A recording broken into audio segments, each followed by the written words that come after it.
Help me take this off, please. Those were the words that shattered the silence of the Arizona desert. A woman in a torn wedding dress collapsed at the fence line of a lonely rancher's land, her back marked with unspeakable cruelty, her voice breaking under the weight of terror.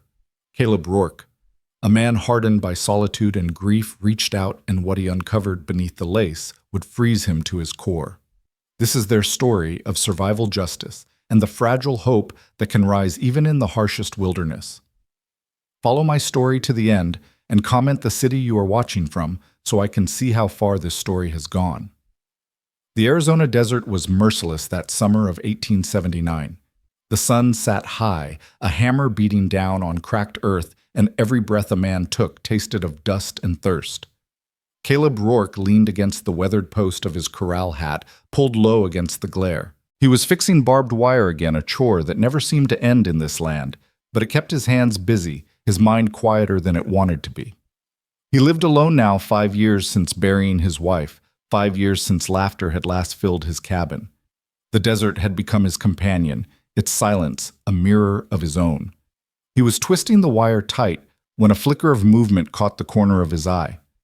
Out there beyond the mesquite and sage, a white figure wavered against the heat. He stilled instinct sharp as ever, one hand drifting toward the Winchester propped against the fence.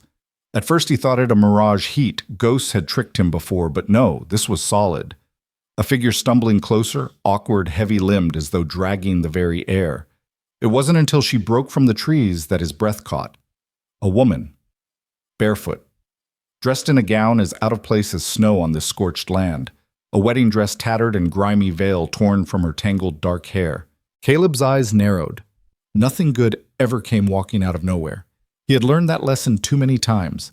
Bandits, drifters, desperate folk with stories sharp enough to cut you if you weren't careful. He held his ground boots, planted the rifle within reach. The woman's steps faltered, her arms tugging at the bodice of the gown as though it were strangling her. She stumbled once, twice, then went down hard near the fence line, a heap of lace and dust. For a long moment she lay still, chest heaving. Caleb's instincts warred within him, one voice telling him to stay out of it, the other whispering something he hadn't heard in years, help her. Slowly she lifted her head. Her face was streaked with dirt and tears, lips cracked with thirst. And when her eyes found his, they were wild, not the wildness of anger, but of a soul cornered. Please, she rasped, voice so faint he nearly missed it. Help me. Take this off. I can't breathe. She clawed at the row of tiny buttons down her back, fingers shaking useless. Caleb stood frozen. Every hard lesson of his life told him to turn away to let this trouble pass him by. But then he saw it, the raw desperation in her eyes. There was no malice, no trick, just fear.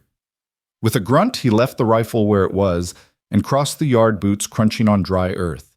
He moved slow, every step deliberate, his hand brushing the Colt at his hip out of habit. When he reached her, he crouched, shadows falling across her face. Easy now, he muttered, voice rough from disuse. Let me. His hands, broad calloused from years of fence wire and reins, were surprisingly gentle as they found the first button. The delicate pearl snapped free, then another. He worked steadily, his jaw clenched tight. He'd fastened 100 saddles in his life, but never something this fragile, this human. As the gown loosened, the desert silence deepened, and then he froze. Beneath the fabric lay skin pale and bruised, but carved with angry, jagged welts. Fresh whip marks, some bleeding, others scabbed over in cruel red. His breath hissed between his teeth. A sound rumbled up from his chest, low and guttural, before he could stop it. The wedding gown, a symbol of love, purity, celebration, was nothing here but a cage hiding the evidence of torment. The woman sagged forward, sobbing softly. Caleb swallowed hard, forcing down the storm rising in him. He eased the fabric off her shoulders, careful not to scrape the wounds, and pulled his own shirt from his back. He draped it over her, the cotton still warm, far too big, but soft against her battered skin. You're safe, he said, his voice softer than he'd heard it in years. Ain't nobody gonna touch you now. He pressed his canteen into her trembling hands.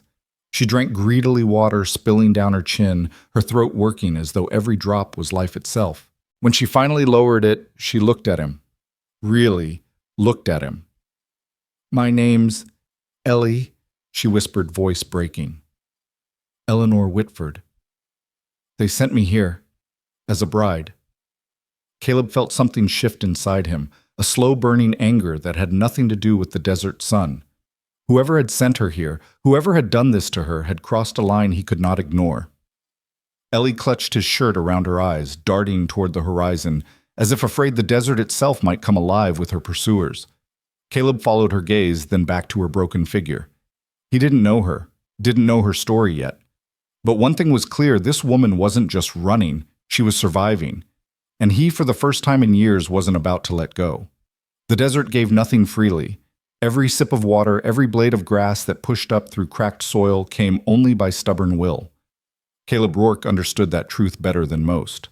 He had carved out his life here alone on this ranch, tucked between dry mesas and ridges where coyotes sang at dusk. His hands were hardened leather, his back a map of toil.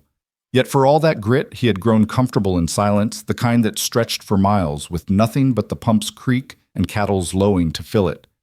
He had built walls not of wood or stone, but of grief. 5 years ago, the fever had taken Clara, his wife, and left him hollow. Since then, he had lived like a ghost with flesh walking, working, never daring to feel too deeply. But now there was this woman, Ellie, in a torn wedding dress, collapsed at his feet, trembling like a fawn trapped in barbed wire. And against every instinct that told him trouble only brought more trouble, he had picked her up and carried her inside. The cabin was sparse, practical. A single bed against the wall table, scarred with years of use, shelves lined with supplies. He rationed like a miser. He laid her gently on the bed, the mattress sagging beneath her slight weight. She winced as her back touched the blanket and he saw the pain etched in her face. "Stay still," he said gruffly, fetching a basin of water. He wasn't gentle with words, never had been, but his movements told another story. He soaked a rag and carefully pressed it to her cracked lips, wiping dust from her face. Her eyes fluttered open, glazed with exhaustion, but sharp enough to study him. "You live here alone," she whispered. 5 years now." His voice rumbled low, like gravel dragged across wood. She pulled his shirt tighter around her shoulders, shivering despite the sweltering heat. For a long moment, neither spoke. The crackle of the small fire in the hearth was the only sound. Caleb busied himself with pouring her another tin cup of water, though his thoughts churned. He had seen plenty of strays men beaten down by the railroad outlaws, half dead from their own foolishness, even a couple of starving children once left by the trail, but never had someone appeared on his land wearing lace and veil, marked with the whip, as if branded. Ellie broke the silence. "I shouldn't be here." Caleb looked at her brow furrowed. "Seems to me you don't have anywhere else to go." Her lips trembled as though she might argue, but then she slumped against the pillow. Her eyelids fell and exhaustion dragged her under. Caleb sat in the wooden chair beside the bed, arms folded across his chest. He studied her in the firelight, the bruises, the welts, the wild tangle of hair. Whoever had sent her out here, they had treated her less like a woman and more like livestock. The thought boiled in him, simmering like coals under ash. He had lived long enough to know men like that, arrogant, cruel, hiding behind law and wealth. He also knew they didn't give up what they claimed was theirs without a fight. He leaned back, exhaling slowly, his gaze sweeping across the room. For years, this cabin had been nothing more than shelter for one man and his ghosts. Tonight, with her lying there, it felt different, as if the walls themselves had taken a breath. He didn't know her story yet, but something inside him whispered that her presence here would shatter the life he'd built. And strangely, that thought didn't make him turn her out. The next morning broke harsh and golden. Caleb was already outside splitting logs when Ellie stirred. She sat up slowly, wincing as the shirt brushed against her wounds. For a long moment, she simply looked around the bare shelves, the rifle above the door, the boots lined by the wall. Everything in the cabin spoke of a man who had stripped life down to its essentials. She rose unsteadily and stepped to the window. Through it, she saw him broad-shouldered, sun-worn, driving the axe through wood with precise economical force. There was a steadiness to him, a rhythm carved into every move. Her stomach knotted. She wasn't supposed to be here. She wasn't supposed to be anywhere but back east, with her family not sold like freight to a stranger in Arizona. Yet here she was, caught between the life she fled and the unknown promise of this rancher who had draped his own shirt across her shoulders. When Caleb came inside, sweat streaking his temples, she spoke. Her voice was low, hoarse. You should have left me out there. He set the axe aside, gave her a long, unreadable look, and let you die in the dirt. She hugged herself tighter, biting her lip. His bluntness cut through every wall she tried to raise. I don't want to be your burden. You're not, he said simply. Then, after a pause, not yet. Something in the way he said it matter of fact without pity made her chest tighten. He handed her a plate with a hunk of bread and a few strips of jerky. She ate slowly, eyes flicking to him every few moments. He didn't press her with questions, didn't demand explanations, but she felt the weight of his silence, the way his gaze lingered on the scars peeking from beneath the shirt. When she finally spoke again, her voice was trembling. My name is Eleanor. Ellie. They sent me west as a bride. His jaw hardened, but he said nothing. Not yet. The truth would come. He knew it. For now, she was alive. And that was enough. The desert air that night was thick with silence, a silence that pressed on the cabin walls like a living thing. Caleb Rourke sat by the fire boots, planted wide, whittling a piece of cedar into nothing but curls. Across from him, Ellie lay curled on the bed, the oversized shirt swallowing her frame. She should have slept soundly safe at last, but her body twitched, and every so often a whimper slipped past her lips. Caleb paused, knife poised above the wood, listening. He knew the sound of restless dreams he had his own. The memories that dragged him back to the moment he lost Clara had kept him pacing his floorboards many nights. Now Ellie carried her own ghosts, and they rattled the small cabin with invisible chains. A soft cry tore from her throat, and she sat up suddenly, clutching her chest as though struggling for air. Caleb rose without thinking, the chair scraping back. He moved to her side, his voice low. You're safe. Just breathe. Her eyes darted to him, wild and unfocused, then slowly sharpened as she realized where she was. She blinked hard and her lip quivered. It was him, she whispered. He had the whip again. Caleb's jaw clenched, his fists curling tight at his sides. He didn't need to ask who she meant. Without a word, he fetched the canteen from the table and held it out. She drank water spilling down her chin. Then, trembling, she said, I can't wear that dress another moment. Please, help me take the rest of it off. The gown still hung from her waist, crumpled around her legs like a shroud. She tugged weakly at the fabric, but her fingers had no strength.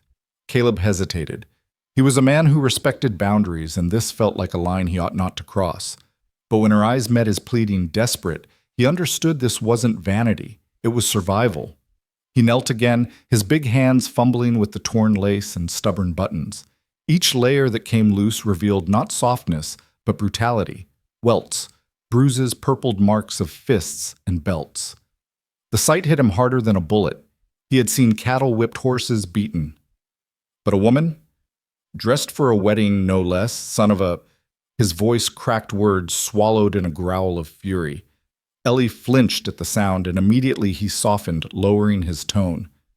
Not at you, he muttered. Never at you. He worked carefully until the last of the dress slumped in a heap on the floor. She sat in his shirt, in a torn shift-skin mapped with pain, but breathing easier now that the suffocating gown no longer bound her. Caleb picked up the heap of lace, stared at it, then flung it into the far corner as though it carried disease. You won't wear that again, he said flatly. Ellie's eyes shimmered in the firelight. Thank you. He didn't answer. Instead, he stoked the fire, pulling a blanket from his trunk and draping it lightly over her shoulders.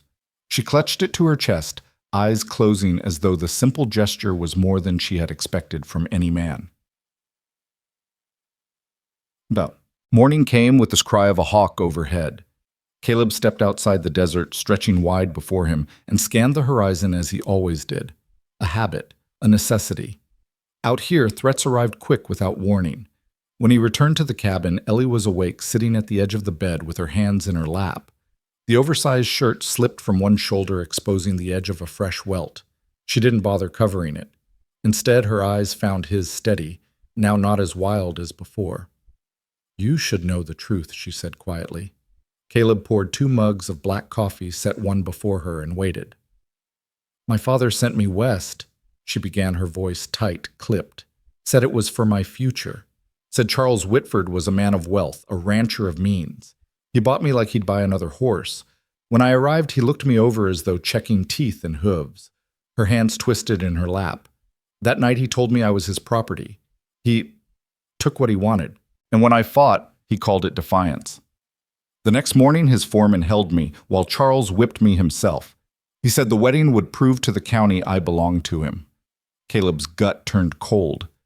He sipped his coffee to keep his hands from shaking. He had known men like Whitford swaggering law on their side, cruelty in their blood. But hearing it laid bare, seeing the marks carved into Ellie's skin, lit a fire deep in him. "So I ran," she said simply. "I ran until I found your land." Her voice broke the last word, catching on a sob. Caleb set his mug down and leaned forward. "You did right," he said, his voice low, firm. "You made it out." Her shoulders sagged with relief at the certainty in his tone. No one else had told her that, not even herself. That evening, Caleb stood on the porch, rifle resting against the rail. The sun was sinking, painting the desert in blood-red light. Ellie moved quietly behind him, carrying a pail of water from the well. Her steps were unsteady but determined. "You don't have to work," he said without turning. She set the pail down with a small grunt. "I need to," she answered. "I can't just sit here waiting for the nightmares to come back." Caleb finally looked at her. Dust clung to her hair. His shirt hung loose over her frame, and yet there was strength in the set of her jaw. Not broken. Not anymore. He gave a small nod. "Then we'll work." They stood in silence as the sky darkened. And though he would never admit it aloud, Caleb knew one thing with bone-deep certainty: this woman's story wasn't finished. But neither was his. Morning slid in with a pale gold light that touched everything gently but could not soften what Caleb had seen. The gown lay crumpled where he'd flung it, a white heap in the corner like a dead bird. He stared at it, a long beat, jaw tight, then turned to the stove and set a kettle to boil. The cabin smelled of wood smoke and damp cotton. On the bed, Ellie lay turned to one side, breathing shallowly, his shirt swallowing her frame, the blanket a careful line across her hips where her wounds would not chafe. He shaved soap curls into a basin, splashed in whiskey, and waited for the water. He knew a dozen ways to mend fences, 100 tricks to doctor a cow, but caring for a battered human demanded a different kind of steadiness. When the kettle hissed, he poured steam blooming up and carried the basin to the bed. Her eyes opened quick and wary, but she didn't flinch from him this time. She shifted slightly, the collar falling to show the jagged edges of a lash that had scabbed slick and angry across her shoulder blade. "This'll sting," he said. "You want me to stop you, say so." "I won't," she answered, voice small but steady. "I can bear it." He folded a strip of linen, one of the good pieces Clara had cut years ago, and tucked in a trunk he hadn't opened since the funeral and pressed it gently to Ellie's skin. She sucked a breath and held it until her ribs trembled. He moved slow, methodical, washing blood and grit from each welt, blotting where the scabs wept. When the pain forced sounds through her clenched teeth, he paused and let her breathe. It was a rhythm, clean breathe. Clean breathe, like teaching a skittish horse not to fear the hand that fed it. He spotted rope burns high along her arms, dark rings where her flesh had fought hemp and lost. Near the nape of her neck, a bruise shaped like a square. A signet's edge. Maybe the imprint of a ring struck again and again until skin remembered the man. Caleb's mouth flattened. He'd seen that kind of mark before on a boy who took a beating for daring to drink at the mercantile's pump before the cattle boss came. The boss had been proud to wear his ranch letter on his hand, proud to leave it on other people. Caleb dipped the cloth, wrung it out. "You know a Charles Whitford?" Her fingers tightened in the blanket knuckles flaring white. A shadow moved through her eyes, and then the truth settled there plain. Yes. He didn't ask more. Not yet. He reached for a small tin of lard and beeswax softened with pine pitch. "This'll keep the skin from splitting," he murmured. "We'll spread it thin. Tell me if it burns." "It can burn," she said. "It can do anything as long as it helps." While he rubbed the salve, the desert gave up a noon wind that rattled the chinks between logs. The breeze lifted a strand of her hair dark as a raven's wing, and for a moment he saw Clara bent over the table years ago, laughing as flour dusted her nose. The memory pricked and was gone. He set the salve aside, careful, and drew the shirt back over Ellie's shoulders. "You'll need something else to wear," he said, standing to rummage in the trunk. "Shirt'll do for now. I can stitch a skirt from a feed sack if you don't mind plain." "Plain is honest," she said. "I like honest. He found a length of faded blue cotton, Clara's last project cut, but never sewn, and laid it across the table. "I'll try to make it honest then," he replied. When he looked up, Ellie was watching him. Something like apology and gratitude braided together in her expression. "You shouldn't have to do any of this," she said. "Maybe not," he said, "but I will." He scooped up the gown and took it outside. For a long minute, he just held it, feeling the weight and the lie of it, the way finery could cover rot. He hung the thing on a peg on the far side of the porch, where the weather could have it and coyotes could give it a sniff and turn away. When he stepped back inside, Ellie was sitting up, hands folded neat in her lap, as if she were intent on taking less space in the world. He set coffee on to boil and cut salt pork into a skillet. The sizzle was a small, homely sound, the sort that made a place feel like someone belonged there. He ladled her a bowl of beans softened overnight and set it with a spoon at the table. "You got a name other than Whitford?" he asked quietly as she ate. Her lashes dipped. "Eleanor Hart," she said at last. "My father made me sign the letters as Whitford once the contract was agreed. He said it would make the road easier." She swallowed, and anger colored her voice. It made it easy for him. Caleb nodded like a verdict had been recorded with the county. "Hart, then," he said. "Miss Hart." He slid his tin mug toward her. "Drink. You'll need your strength." The afternoon stacked itself with small tasks. He showed her how to wrap the windows at dusk so lamplight wouldn't throw a silhouette for someone watching the ridge. He moved the horses to the back pasture and checked the wash for prints. He found none, and still he checked twice. He wedged an extra bar across the back door and set 4 additional cartridges on the mantel where his hand would find them in the dark. Each precaution was an answer to a question she hadn't asked aloud. "Will they find me?" Each answer said, "Not if I can help it." When he came back from the corral, she was at the table with a needle fighting awkwardly with the feed sack he'd cut open. "I can cook," she said without looking up, "and mend and scrub a floor. Let me pay for my keep." "This ain't a ledger," he told her. "You're here because you need to be." "I need to be more than a need," she said, and the needle flashed clumsy, determined through the fabric. He let her have the dignity of it and fetched the sewing basket, setting it near her elbow, like a small consent. The day thinned. Coyotes found their voices along the arroyos, and dusk bled purple into the stones. He lit the lamp low and saw her flinch. Habit, not fear, then watched her exhale when the wick was trimmed short and the room held its shadows kindly. "I'll tell you," she said, hand stilling over the fabric. "By the fire. It deserves to be told right." "By the fire, then," he agreed. They ate simple beans, a heel of bread fried crisp, a slice of peach he'd put by last summer. The cabin filled with the soft clicks and sighs of a place settling into night. He poured a splash of whiskey for each of them, and they took it like medicine. No toasts, no bravado. I heard his name before, Caleb said after a time. "Whitford. Cattle with a lot of iron and a lot of men down toward Pinta Flats. He likes to throw his weight in town. Likes folks to hear his boots first." Ellie's mouth lifted without humor. "He likes a room to change around him. He likes to see people make themselves smaller." Caleb's gaze ticked to her wrists. "You won't do that here." Her eyes flicked up, surprised. "I already don't," she said so quietly he almost missed it. The fire found its own steady. Outside, the wind came down the ridge with a whisper like skirts over gravel. Caleb listened anyway, the way a man learns to listen in a country where trouble speaks soft and shoots fast. He didn't say that he'd set a bell on the far fence that day, rigged with a spare bit of wire, so the slightest touch would sing through the post like a rattlesnake, because protection done right shouldn't be a reminder. It should be a fact like the ground under a person's feet. Ellie touched the salved line at her shoulder and winced. "Thank you," she said. And for the first time, the thanks wasn't only for the shirt or the water or the washing.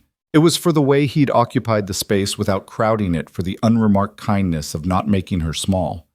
He lifted a hand, let it fall. "You'll sleep easier tonight," he said.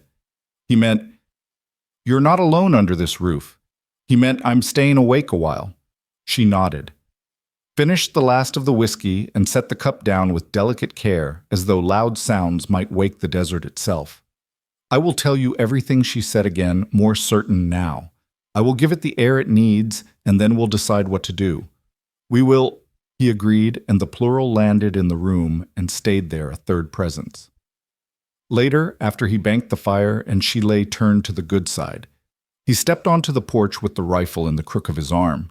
A thin dust line smudged the horizon, far off, the kind that might be wind or a rider who'd chosen the low country to keep his trail. Caleb studied it until his eyes watered, then blinked and studied again. The dust thinned and tore apart wind tonight. Nothing else. But he still felt the prickle between his shoulders in the old place where instinct lived. He went back inside. Ellie slept her breath a shallow tide. He set the rifle on the pegs above the door, laid the extra cartridges within reach, and pulled the chair near the hearth. He would drowse and startle and drowse again, the way men who keep others safe have always slept. The gown hung outside on its peg wind, tugging at a sleeve like a beggar's hand. He thought of striking a match and ending the thing tonight, sending it up in a straight, bright confession. Not yet. Let the dress sit where the coyotes could laugh at it.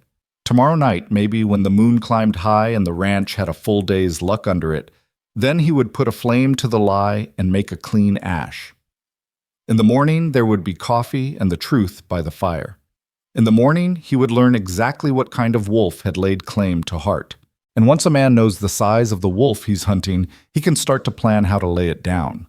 The fire burned low embers glowing like watchful eyes when Ellie began to speak.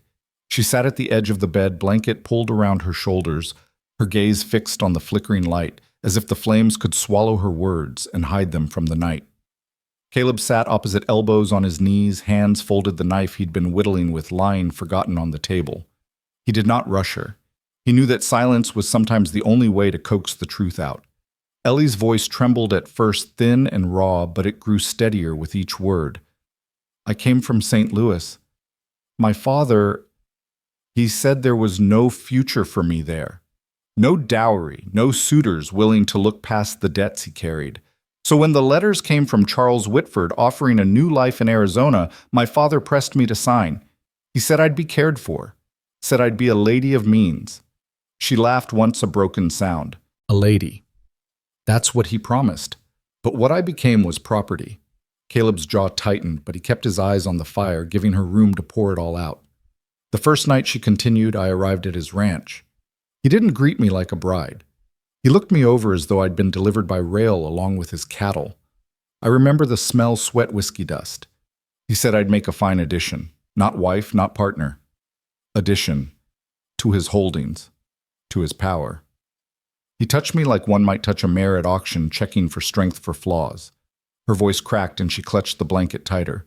When I pulled away, when I told him I was not his to handle, he struck me, said I needed to learn my place before the wedding. Caleb's fists curled on his knees. His mind supplied the image too easily, a man's shadow over her whip in hand, the arrogance to call cruelty love. The next morning, Ellie said his foreman, Benton Miles, held me while Charles lashed my back. Each strike was a lesson, he said. Each mark a reminder that I was bound to him. By contract, by law, by force. She turned, and for the first time since she'd stumbled onto his land, her eyes met his without flinching. You saw the marks, Caleb. They're not just scars. They're chains he meant to keep on me forever.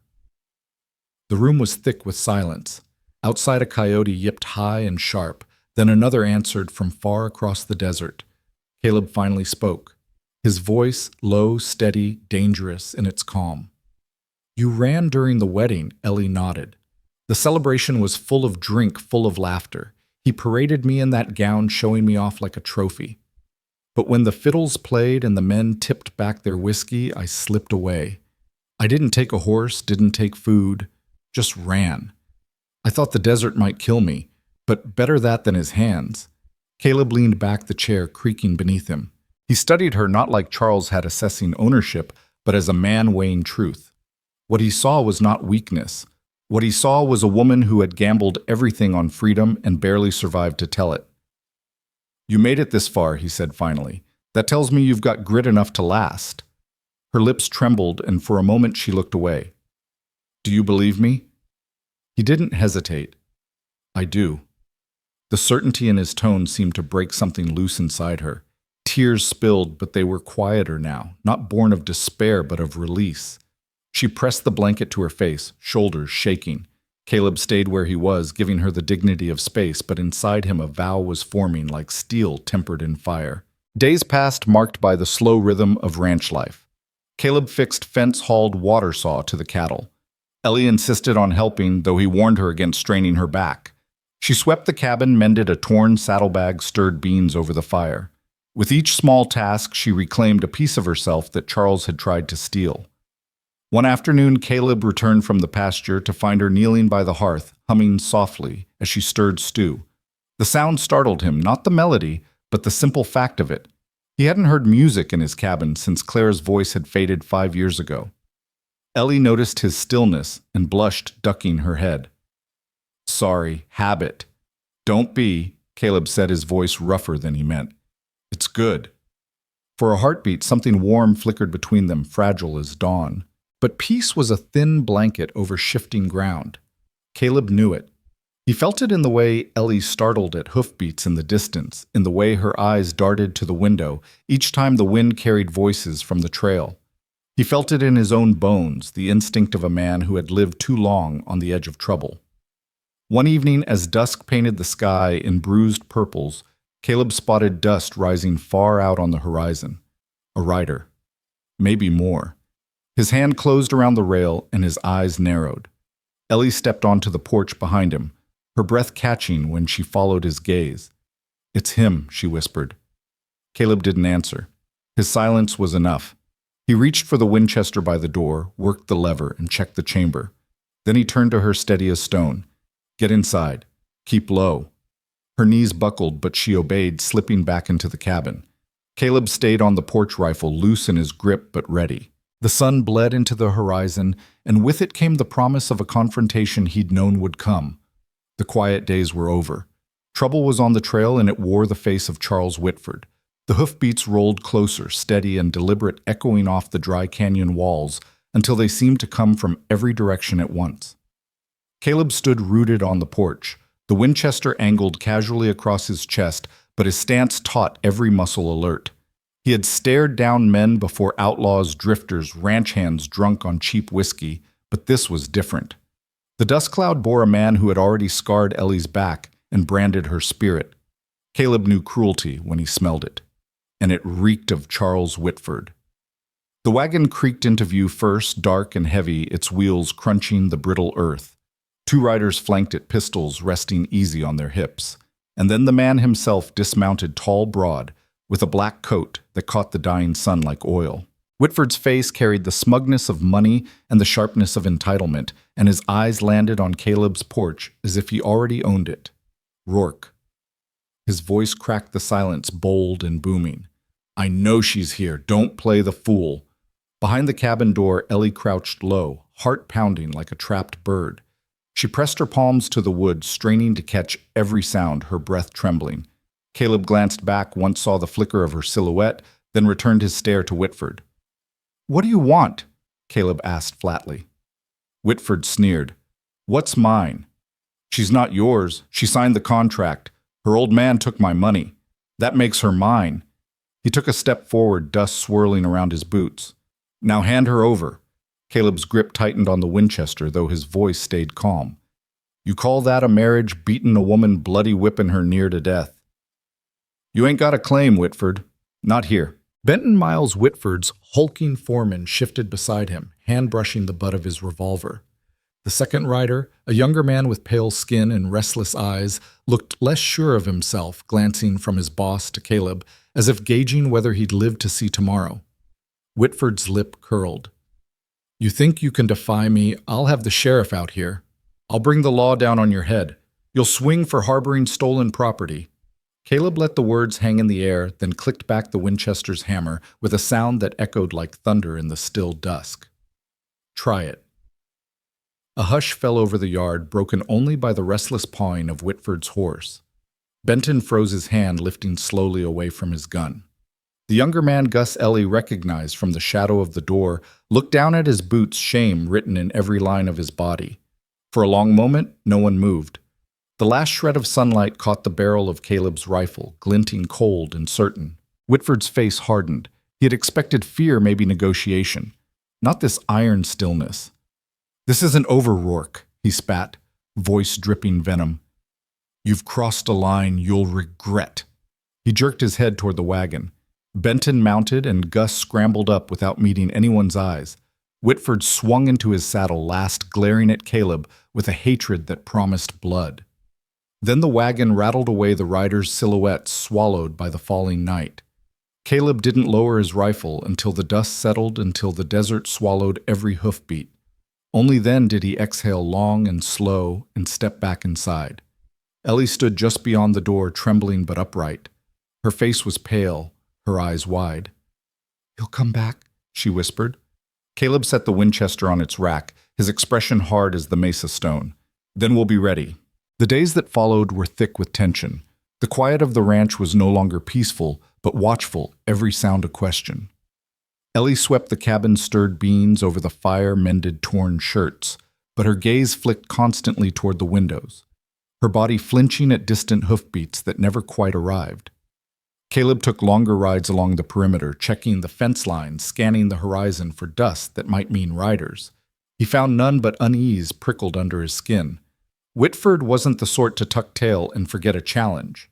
At night, Ellie often startled awake, chest-heaving whispers of, "He's coming," slipping from her lips. Caleb would sit up in the chair by the fire, speaking just enough to steady her. "You're safe here.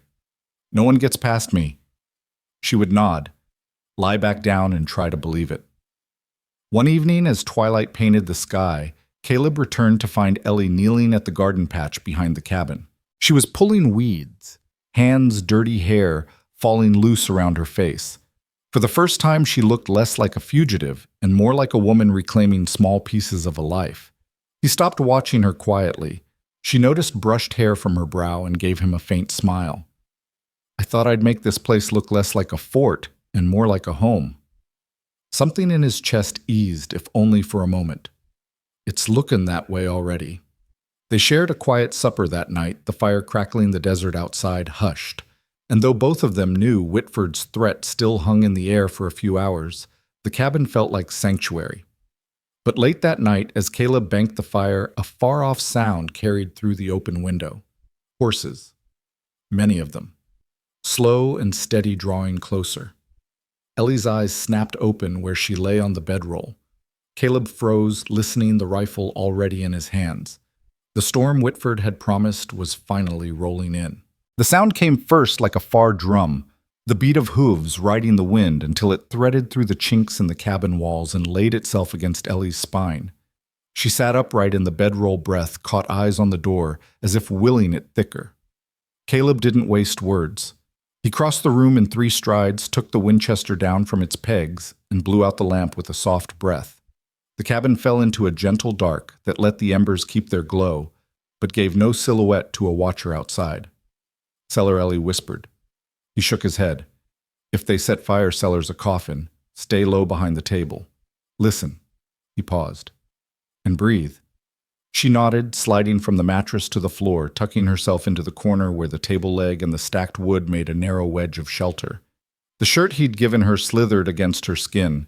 The salve on her back cooled as fear lifted the sweat from it. She tucked her knees up and wrapped her arms around them, trying to make herself small without feeling small. Outside, the hoofbeats sorted themselves 3 ahead, 2 trailing, and the heavy clatter of a wagon beyond. The dogs down valley gave a warning bark and fell silent, as if the night itself had laid a hand on their muzzles. A lantern bobbed beyond the porch, then another yellow eyes winking through the mesquite. Caleb lifted the bar from the front door with careful hands. He didn't open it. He set the bar quietly aside, worked the latch, and eased the door just enough to step through sideways. The porch boards gave their familiar groan under his weight, and he let the door drift shut behind him. Ellie heard the click of his thumb on the Winchester's hammer and the heavy hush of his breath settling into a patient rhythm. Rourke. A voice rolled across the yard, grander than the yard deserved. Charles Whitford sounded like a man who expected the land to stop moving when he spoke. "You've had your warning. I'm not a man to be tried." Caleb planted his boots shoulder-wide the rail against the back of his thighs. "You tried yourself when you brought a whip to a woman," he said, voice flat. Lantern light swung closer. Ellie could make out the shape of a tall rider drawing up within the dusty oval of the yard, the horse's flanks dark with sweat. To the left, a second horse danced. To the right, another man's spur rasped the stirrup in a jittery staccato. Farther out, wheels creaked the wagon, holding what ropemen fire Whitford's hat brim cut his face in half, leaving his mouth a hard line. "Give her up," he said, "or I'll have the sheriff out here before dawn." "You won't find the sheriff awake past midnight for your errands," Caleb answered. "He's a man who sleeps. You're a man who threatens. Not the same thing." A ripple of amusement shook the dark, quickly smothered. Benton Miles edged forward, thick-shouldered as a bull. "You got gall, Rourke. Gall and a rifle don't make law," No Caleb said. "But they make a boundary." A younger voice softer cut in from the wagon. "Boss, there's signs of the fence bell on the south post." He sounded nervous. "He's rigged warnings." Gus Whitford snapped without looking. "Shut your mouth." Ellie knew that voice. Gus Lane. He had looked at his boots the last time and couldn't meet her eye. She pressed a hand to the floorboards to steady herself. Through the door's crack came the faintest draft of night air, carrying creosote and sweat and the iron tang of tension. Whitford shifted in the saddle, impatience riding up under his skin. "Enough of this, Miles." "Don't," Caleb said, and the single syllable landed like a laid-down card. He didn't raise the rifle. He didn't have to. Everyone knew he could. "You think you can hold me off?" Whitford's laugh had no humor in it. "You and your broken-down patch of dirt against my men, my money, my friends in the courthouse. This is a contract you're breaking, Rourke. That girl is pledged. Papers filed, fathers paid." Caleb let his gaze travel the yard, calm as a surveyor's eye. "Men like you always act like a document's a soul. It ain't. Whatever you bought, it wasn't her." Benton's patience snapped. His hand dropped toward his holster, the leather creaking. The move wasn't fast. It didn't need to be. It was a threat with a clock ticking behind it. Caleb lifted the Winchester 3 inches and fired into the post at Benton's knee. The shot cracked the night wide-open wood, splintering into the dust. The horses shied. Gus swore softly. Benton's hand stopped halfway to iron and curled, empty. The yard froze, the kind of stillness that comes after lightning and waits to see where it strikes next. Whitford's face went pale under the brim. "You'll pay for that." "Maybe," Caleb said, levering a fresh round home with a sure small motion. "But not tonight." From the wagon, Gus swallowed audibly. "Mr. Whitford," he tried, low, cautious.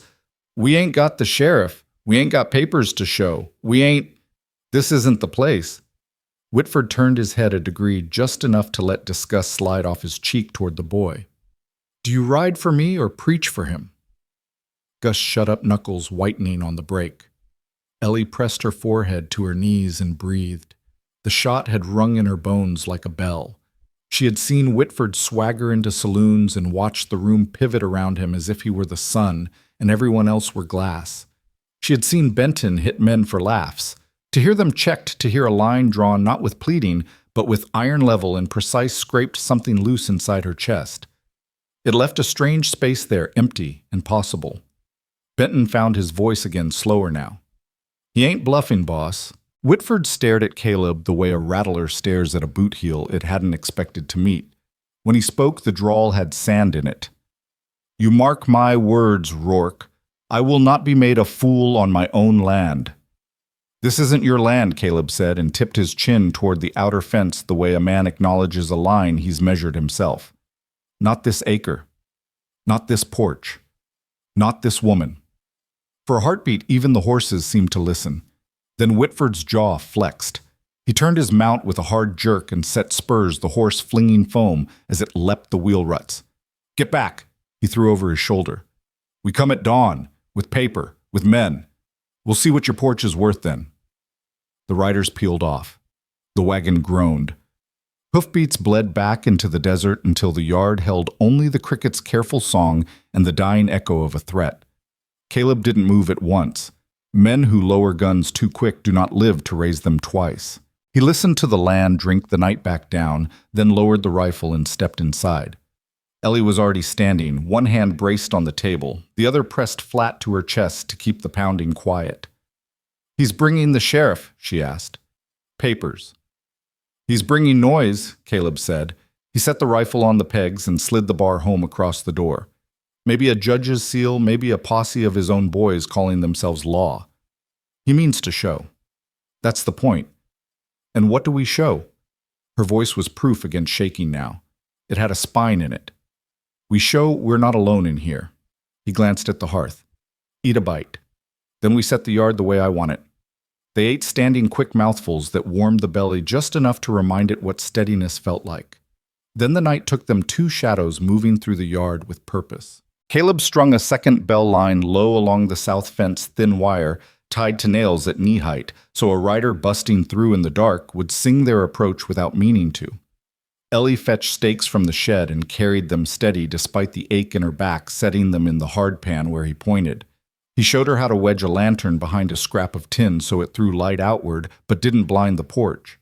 He shifted the water barrels to break a charge and dragged the plow into a crosswise position that would tip a horse that hit it in a run. When they finished, stars had shaken themselves clear of the horizon, and the moon was lifting pale and chalky over the ridge. Caleb walked the line once more with the same care he'd give a newborn calf. Satisfied, he came back to the porch where Ellie stood, arms wrapped around herself. Wind pulled at the abandoned gown from its peg. The lace lifted and fell like a fish gill gasping for water. "Burn it," Ellie said. Now she kept her eyes on the dress. "He paraded me in it to make me small. I don't want it between us when he comes back." Caleb struck a match against the post. The sulfur flared, throwing his face into relief planes of bone, the set mouth of a man who had decided something about himself and was not likely to undecide it. He touched the flame to the lace. For a moment nothing happened.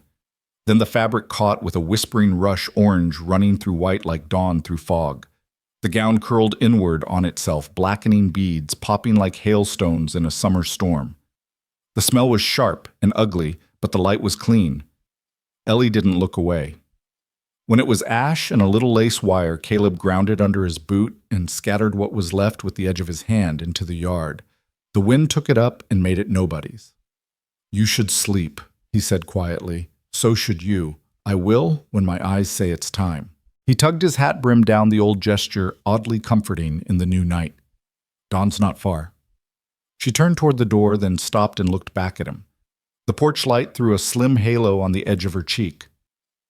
"When he comes with paper, what if the law says I belong to him?" Caleb took his time with the answer. "Then the paper's wrong," he said. "Some things a man can't sign for another. Not and expect to keep it." Ellie breathed out a thin sound that wasn't quite a laugh and wasn't far from a prayer. She went inside and lay down on her good side, facing the door. The ache along her back hummed, but a different current ran under it now, steadier. Not safety, she wasn't fool enough for that, but a shape like it. On the porch, Caleb took the chair and let the night pour over him. Coyotes traded gossip. A nighthawk dipped and rose, swallowing moths above the barn roof. Once far off, something metal hit something wooden, and he held his breath until the bell wire stayed quiet. He let his mind walk the coming morning, the angle of the first light, the way men show off when they think a badge buys them permission, where a bullet goes when it's fired into dust. He saw Gus Lane's hunched shoulders, the fault line in the boy's face, where doubt had already settled. He saw Benton's big hand half drawn and shaking, not from fear, but from the insult of being checked. And he saw Whitford's mouth, that arrogant line, and understood it as a wound he would try to heal with spectacle. "Come on, then," he said softly to the darkness. "Come honest, or come crooked. I'll see which." Inside, Ellie slept with her hands open, palms up, like someone ready to give something back to the world, if it asked for it kindly. The ash of the dress cooled on the wind, and the desert, which had watched men like Whitford for longer than men like Whitford, had watched themselves, waited for dawn without blinking. Dawn came gray and reluctant, as though the desert itself wished to hold back what it knew was coming. Caleb Rourke sat on the porch, hat-low rifle across his knees. He had not slept. Every groan of the windmill, every scuttle of a coyote across the hardpan had carried to his ears, but his body was steady, his mind clear. He had learned long ago that a man didn't need much sleep when his purpose was sharp enough. Inside, Ellie stirred. She had dreamed in fits, waking at every creak of the cabin, at every pause in Caleb's pacing outside. Yet when she rose and pushed her hair back, there was something different in her eyes, less of the hunted creature she'd been when she stumbled onto his land, more of a woman whose fear was hardening into resolve. She found him on the porch, the early light catching on the lines of his face. "You didn't lie down once," she said softly. "Didn't need to." He shifted the rifle. "They'll come." She stepped closer, folding his blanket tighter around her shoulders. "What if they bring the sheriff? What if the papers say he owns me?" Caleb turned his gaze to hers, flat and certain. "The law's been wrong before. It'll be wrong again. Doesn't change what's right." Her breath caught, but she nodded. Something about his calm steadied her more than promises ever could. By mid-morning, the horizon betrayed them. A line of dust rose straight as a scar across the sky. Hooves drummed faintly, growing louder. Caleb stood from the porch, his boots firm in the dirt. Ellie's stomach twisted, but she followed him out, refusing to hide this time. The procession came into view. Whitford at the front, seated tall in his saddle, Benton Miles looming beside him. Behind them rattled a carriage, the sheriff's star glinting faintly on the man who rode there. 2 deputies flanked the wheels. Gus Lane rode at the rear, shoulders, hunched, eyes on the ground. They pulled into the yard with the arrogance of men convinced of their own authority. The sheriff dismounted slowly, brushing dust from his coat, his expression unreadable. Whitford wasted no time. "Sheriff," he barked, "that woman belongs to me. Contract signed, money paid. Rourke here is harboring her, and I demand the law return my property." At the word property, Ellie flinched, but Caleb's hand brushed against hers, brief, steady grounding. He stepped forward, rifle still loose in his grip, but clear in its message. "She's no man's property," Caleb said, voice carrying. "You call that contract binding. Look at her back. Look at what he's done. Is that what the law protects?" The sheriff's gaze flicked from Caleb to Ellie. She stood straighter under the weight of it, clutching the blanket tighter around her, the faint line of scars visible above her collar. She drew a breath. "Sheriff, I am not his wife. I never was. I ran because I'd rather face the desert than another day in his house." Whitford's face darkened. "Lies. She's confused. She'll say anything now." Benton's voice rumbled low. "Boss, maybe we—" "Quiet." Whitford snapped. His eyes burned at Caleb. "You think you can play hero, you'll hang for interfering with a man's lawful claim." Caleb's jaw tightened. "Then let it come to that." "But you won't take her today." The sheriff shifted uneasily. He was no stranger to Whitford's money, nor to his temper, but he also wasn't blind to the scars on Ellie's skin or the cold steadiness in Caleb's stance. He raised a hand to his deputies, holding them back. "This is a quarrel best settled in court, Charles," he said slowly. "You want her, you file proper. I won't drag her from this man's cabin by force." Whitford's mouth curled into a sneer. "Coward."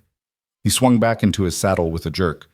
"But hear me, Rourke, this isn't finished. The law can be bent, and I've bent it before." With a snap of the reins, he wheeled his horse and led the procession back down the trail, dust billowing in their wake. When the yard was silent again, Caleb let the rifle drop to his side. Ellie's knees nearly gave out, but she caught herself on the porch rail, breath ragged. "He'll come back," she whispered. "Yes," Caleb said simply. "But now we know which way he'll come. That matters."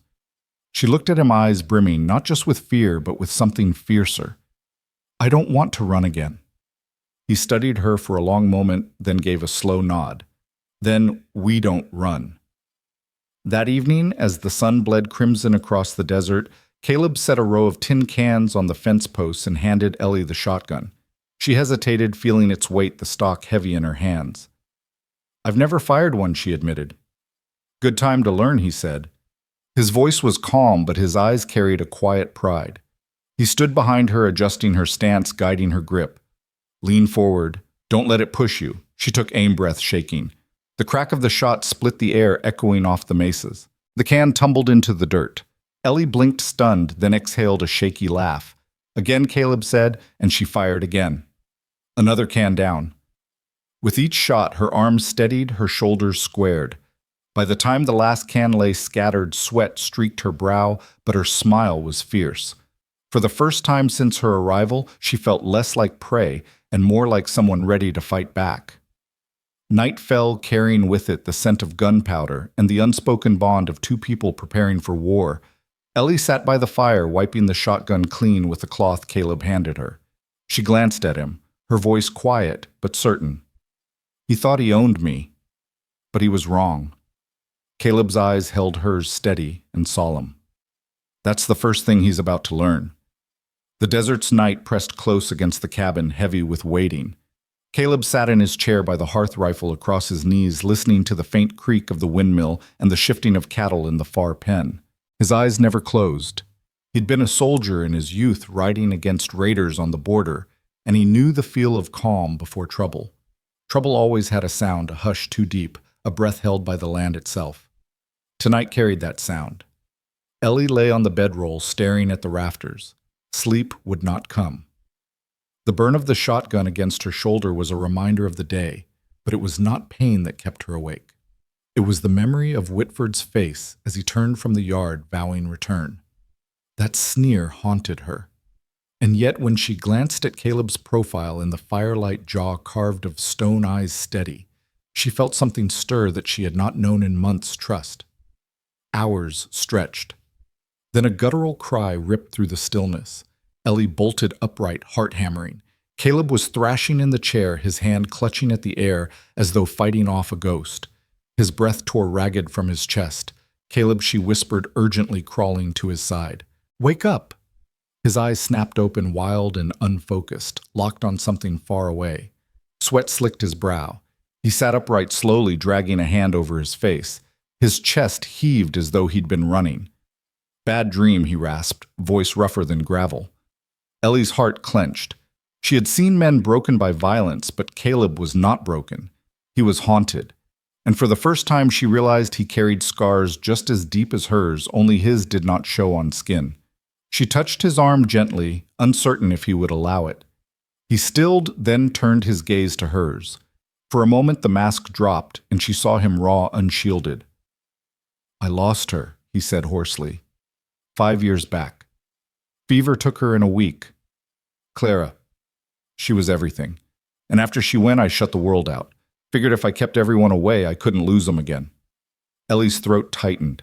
She reached for his hand, hesitated, then placed hers lightly over it. You didn't keep me away, she whispered. He stared at her, something flickering behind his eyes. Then suddenly she asked the question that had gnawed at her since the night he unbuttoned the dress. Do you desire me, Caleb? The words hung heavy in the air, bold, dangerous. His breath hitched. His gaze slid down her lips, then back to her eyes.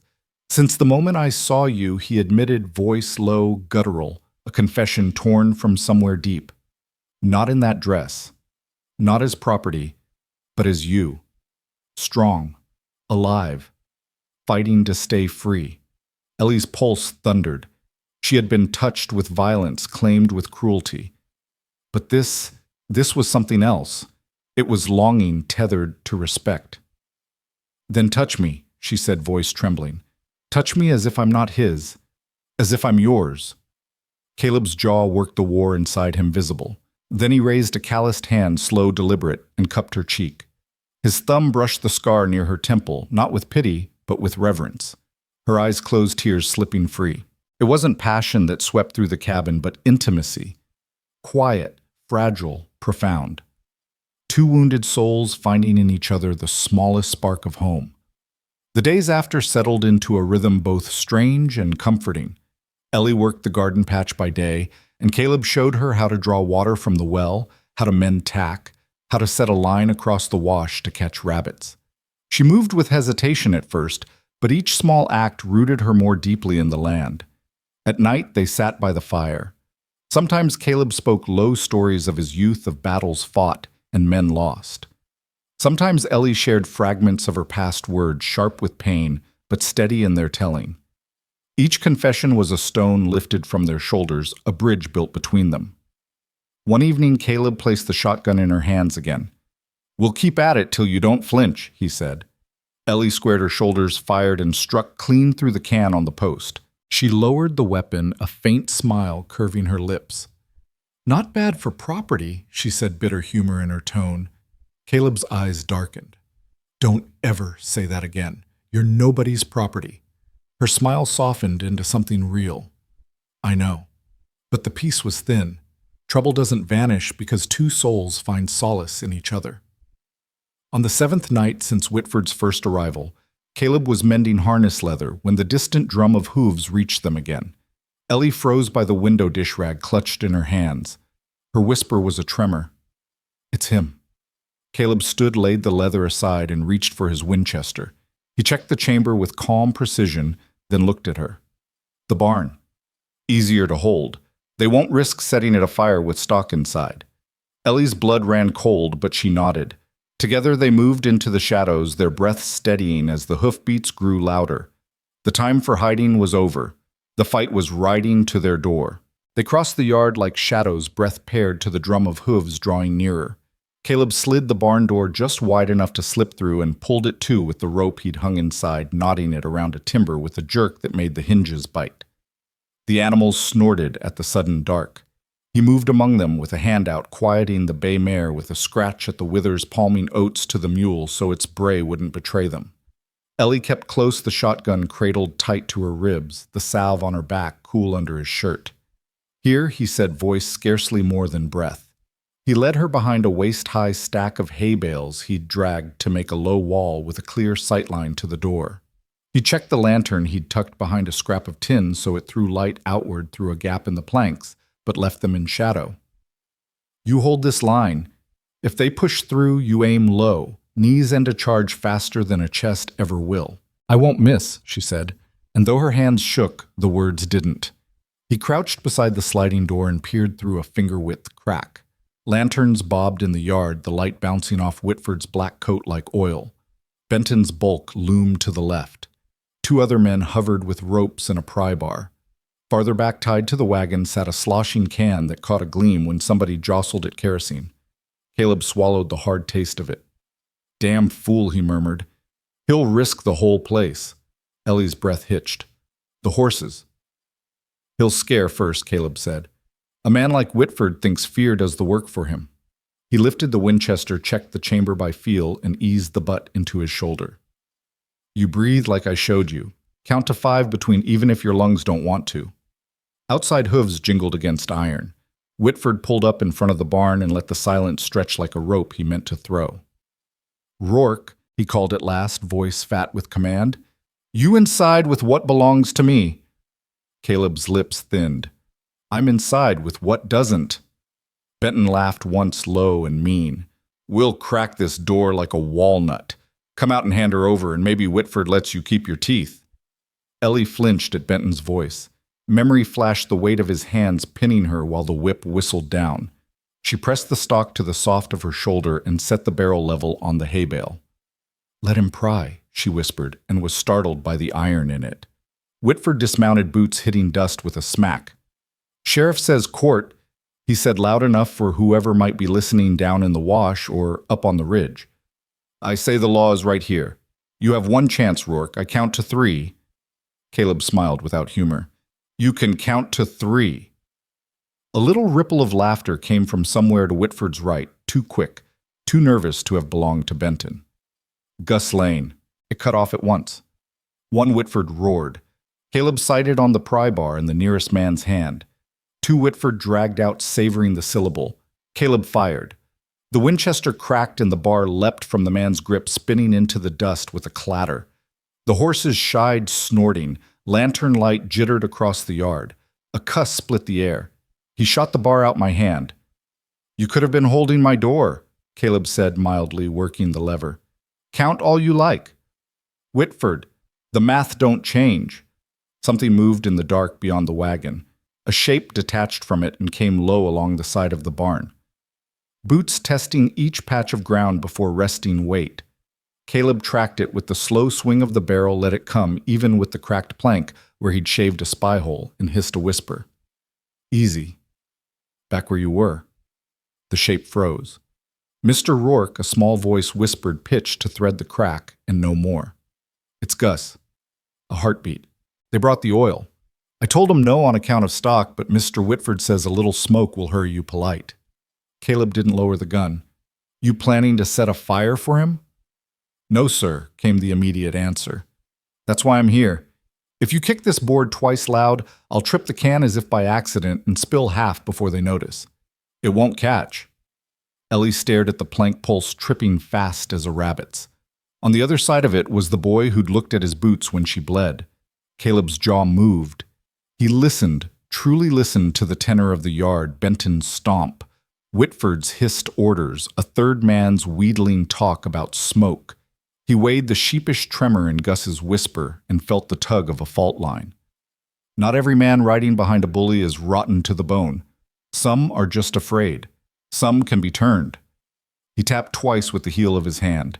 Outside, Whitford barked something about hurry it along, and a moment later came the unmistakable clunk of a bung, a slosh, and a muttered curse as liquid splashed where it shouldn't. Benton snarled.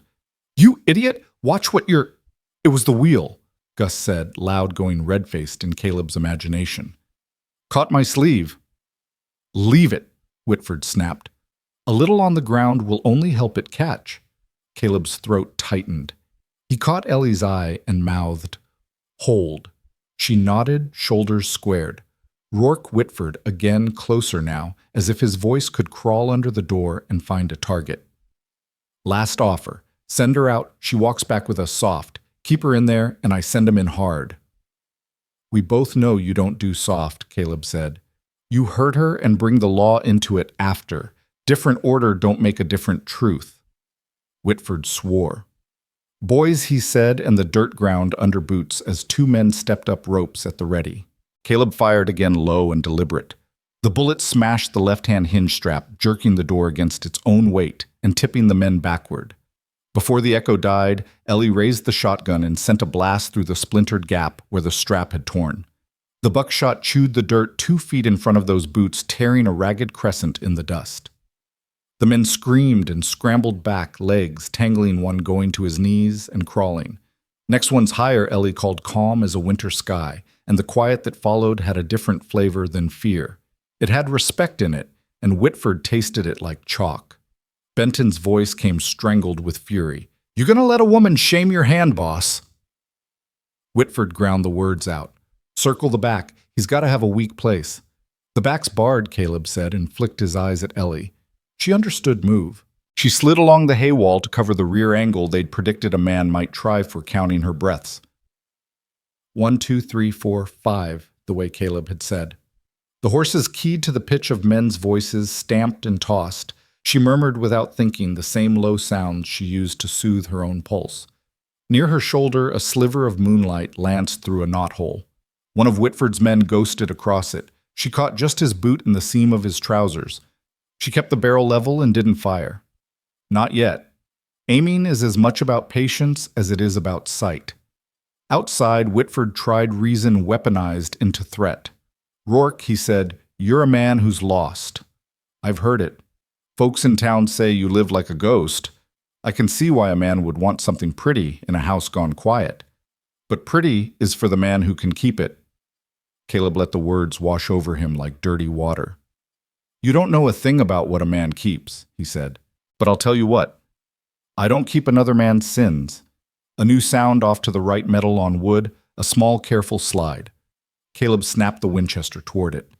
You lift that latch, and you lose the hand you used, he said. Not loud, not bluffing. The slide paused, then withdrew. A mutter. Gus again softly. Leave it, Nolan. He ain't jesting. Shut up, boy, came the reply. Time stretched a hot wire between two poles. Sweat ticked down Caleb's neck. His thighs burned from the crouch, but he didn't shift his balance. Ellie counted her breath and felt the fear fall into rhythm with it tamed, if not gone. From the yard, Benton lost patience. He surged forward with a roar shoulder down and slammed into the door so hard the rope bit into the timber and sang. The wood groaned. Ellie saw the frame jump, saw the rope tremble like a live thing.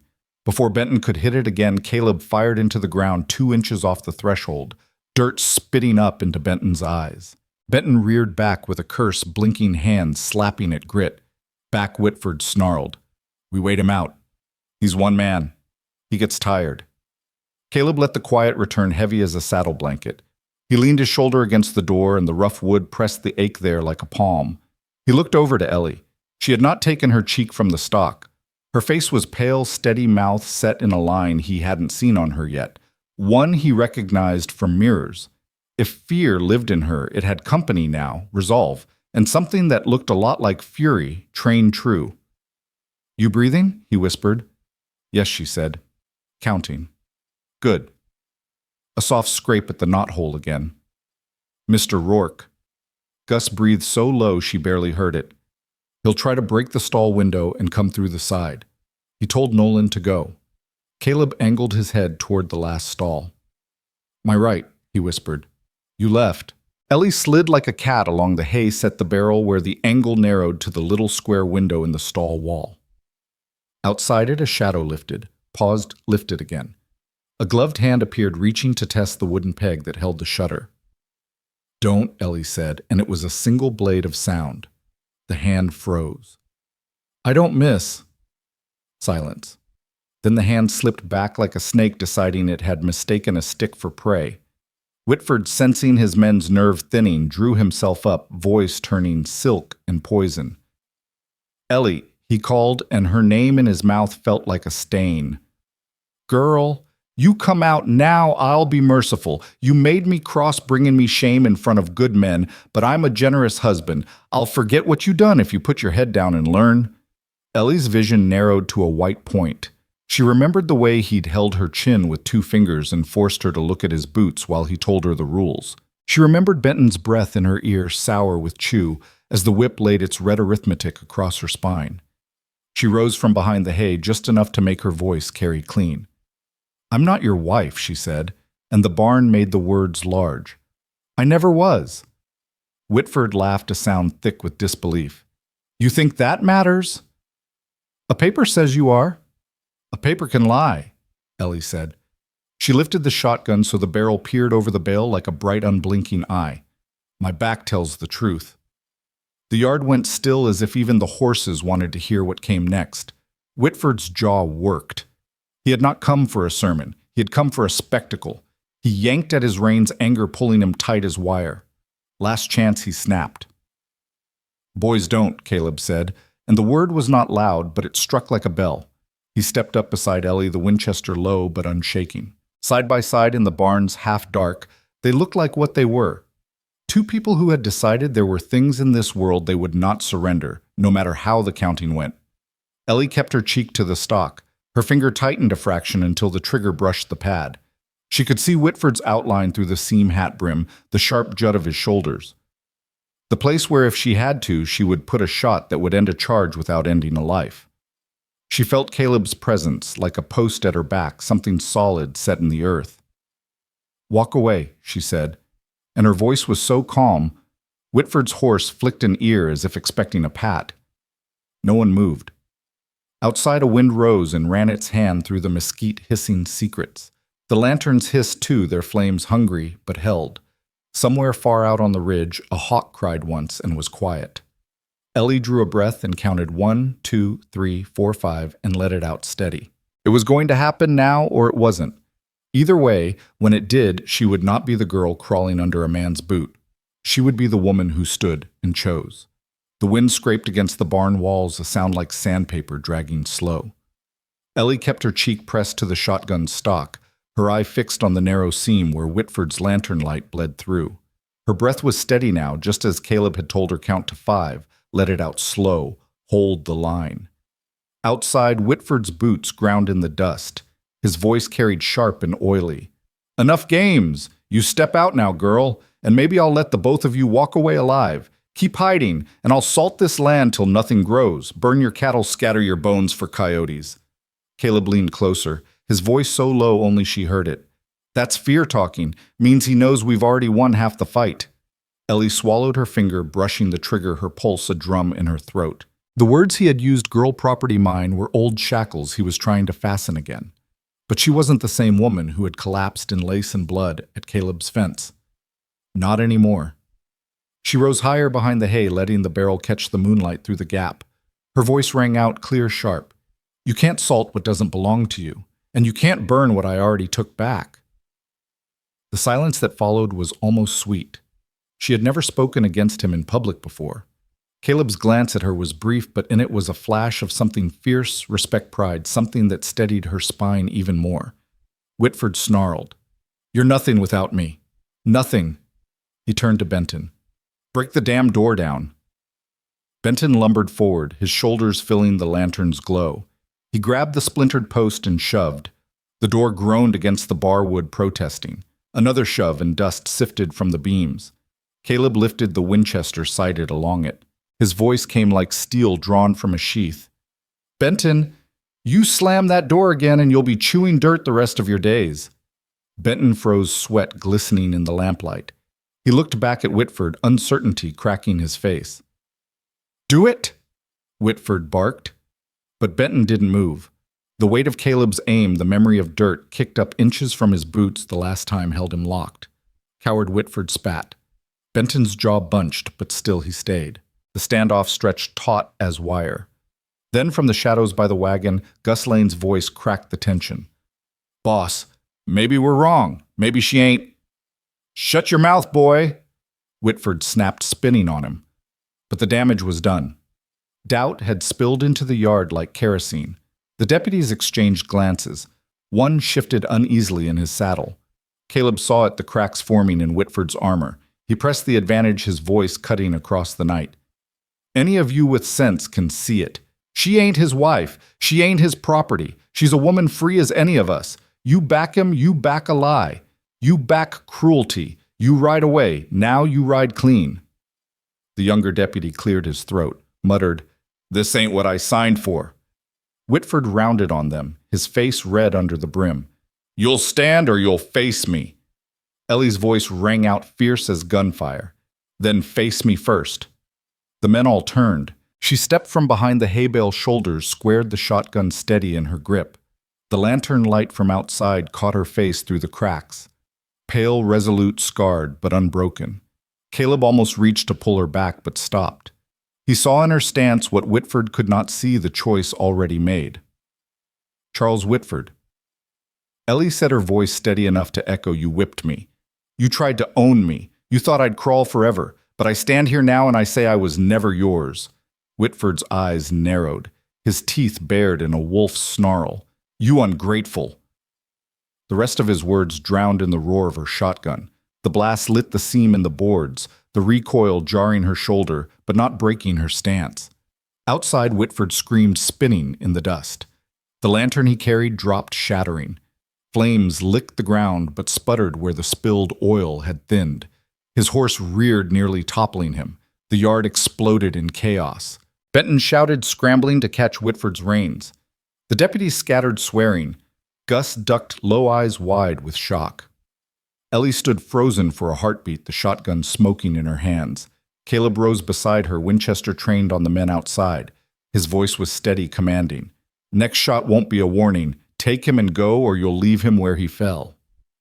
The air hung on a knife's edge, broken only by Whitford's groan, as Benton hauled him upright, blood spreading dark across his sleeve. At last Benton growled, Mount up! We're leaving! The wagon lurched, hooves thudded, and one by one they pulled back into the desert. The last lantern bobbed away, swallowed by the night. Silence fell heavy again, broken only by the frantic beat of Ellie's heart. She lowered the shotgun slowly, her arms trembling. Caleb stepped to her side, his hand steady on her shoulder. You did it, he said quietly. Her eyes stung, but she held his gaze. I didn't kill him. I could have, but I didn't. Caleb gave a slow nod. You gave him what he feared most. Shame. That'll burn longer than lead. Ellie closed her eyes, letting the words sink deep. For the first time she felt not just safe, but powerful. The night was thick with the smell of powder and dust. The barn door still shook from the force of Benton's shove, and Ellie stood with her back pressed against the wooden boards, the echo of the shotgun blast ringing in her bones. Her hands trembled, but not with fear, with release. For the first time since her marriage to Whitford, she had spoken her truth aloud and forced him to hear it. Caleb set the Winchester aside and crossed the space between them. He didn't speak at first. He only reached for the shotgun in her grip, gently prying it loose. His hands closed over hers for a moment longer than needed. Then he leaned it against the wall and cupped her face with his rough, calloused palm. "You stood taller than any rifle tonight," he murmured. Ellie's throat burned. Tears threatened, but she would not let them fall. She had cried enough for the years she had been chained to Whitford's cruelty.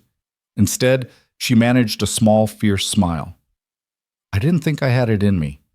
"You always had it in you," Caleb said softly. "You just needed the chance to see it." They stayed there in silence until Ellie's trembling eased. Outside, the cattle shifted restlessly, unsettled by the noise. A coyote's cry drifted from the far ridge, eerie and sharp, as though the land itself bore witness. When dawn broke, it brought no peace. Whitford's men had ridden off, but Caleb knew a wounded snake was more dangerous than a healthy one. He saddled the bay gelding jaw tight, while Ellie carried water from the well. The light of morning revealed the strain etched into his face. "He'll be back," Caleb said grimly, adjusting the cinch. "Not with Benton, maybe not even with the deputies. But men like Whitford don't crawl away and stay down. He'll gather whoever's desperate enough to ride for coin." Ellie set the bucket down, her hands raw from the rope. "Then we prepare." Caleb looked at her sharply, surprised at the steel in her tone. He studied her a long moment before nodding. "All right, then we prepare." The next days became a blur of labor.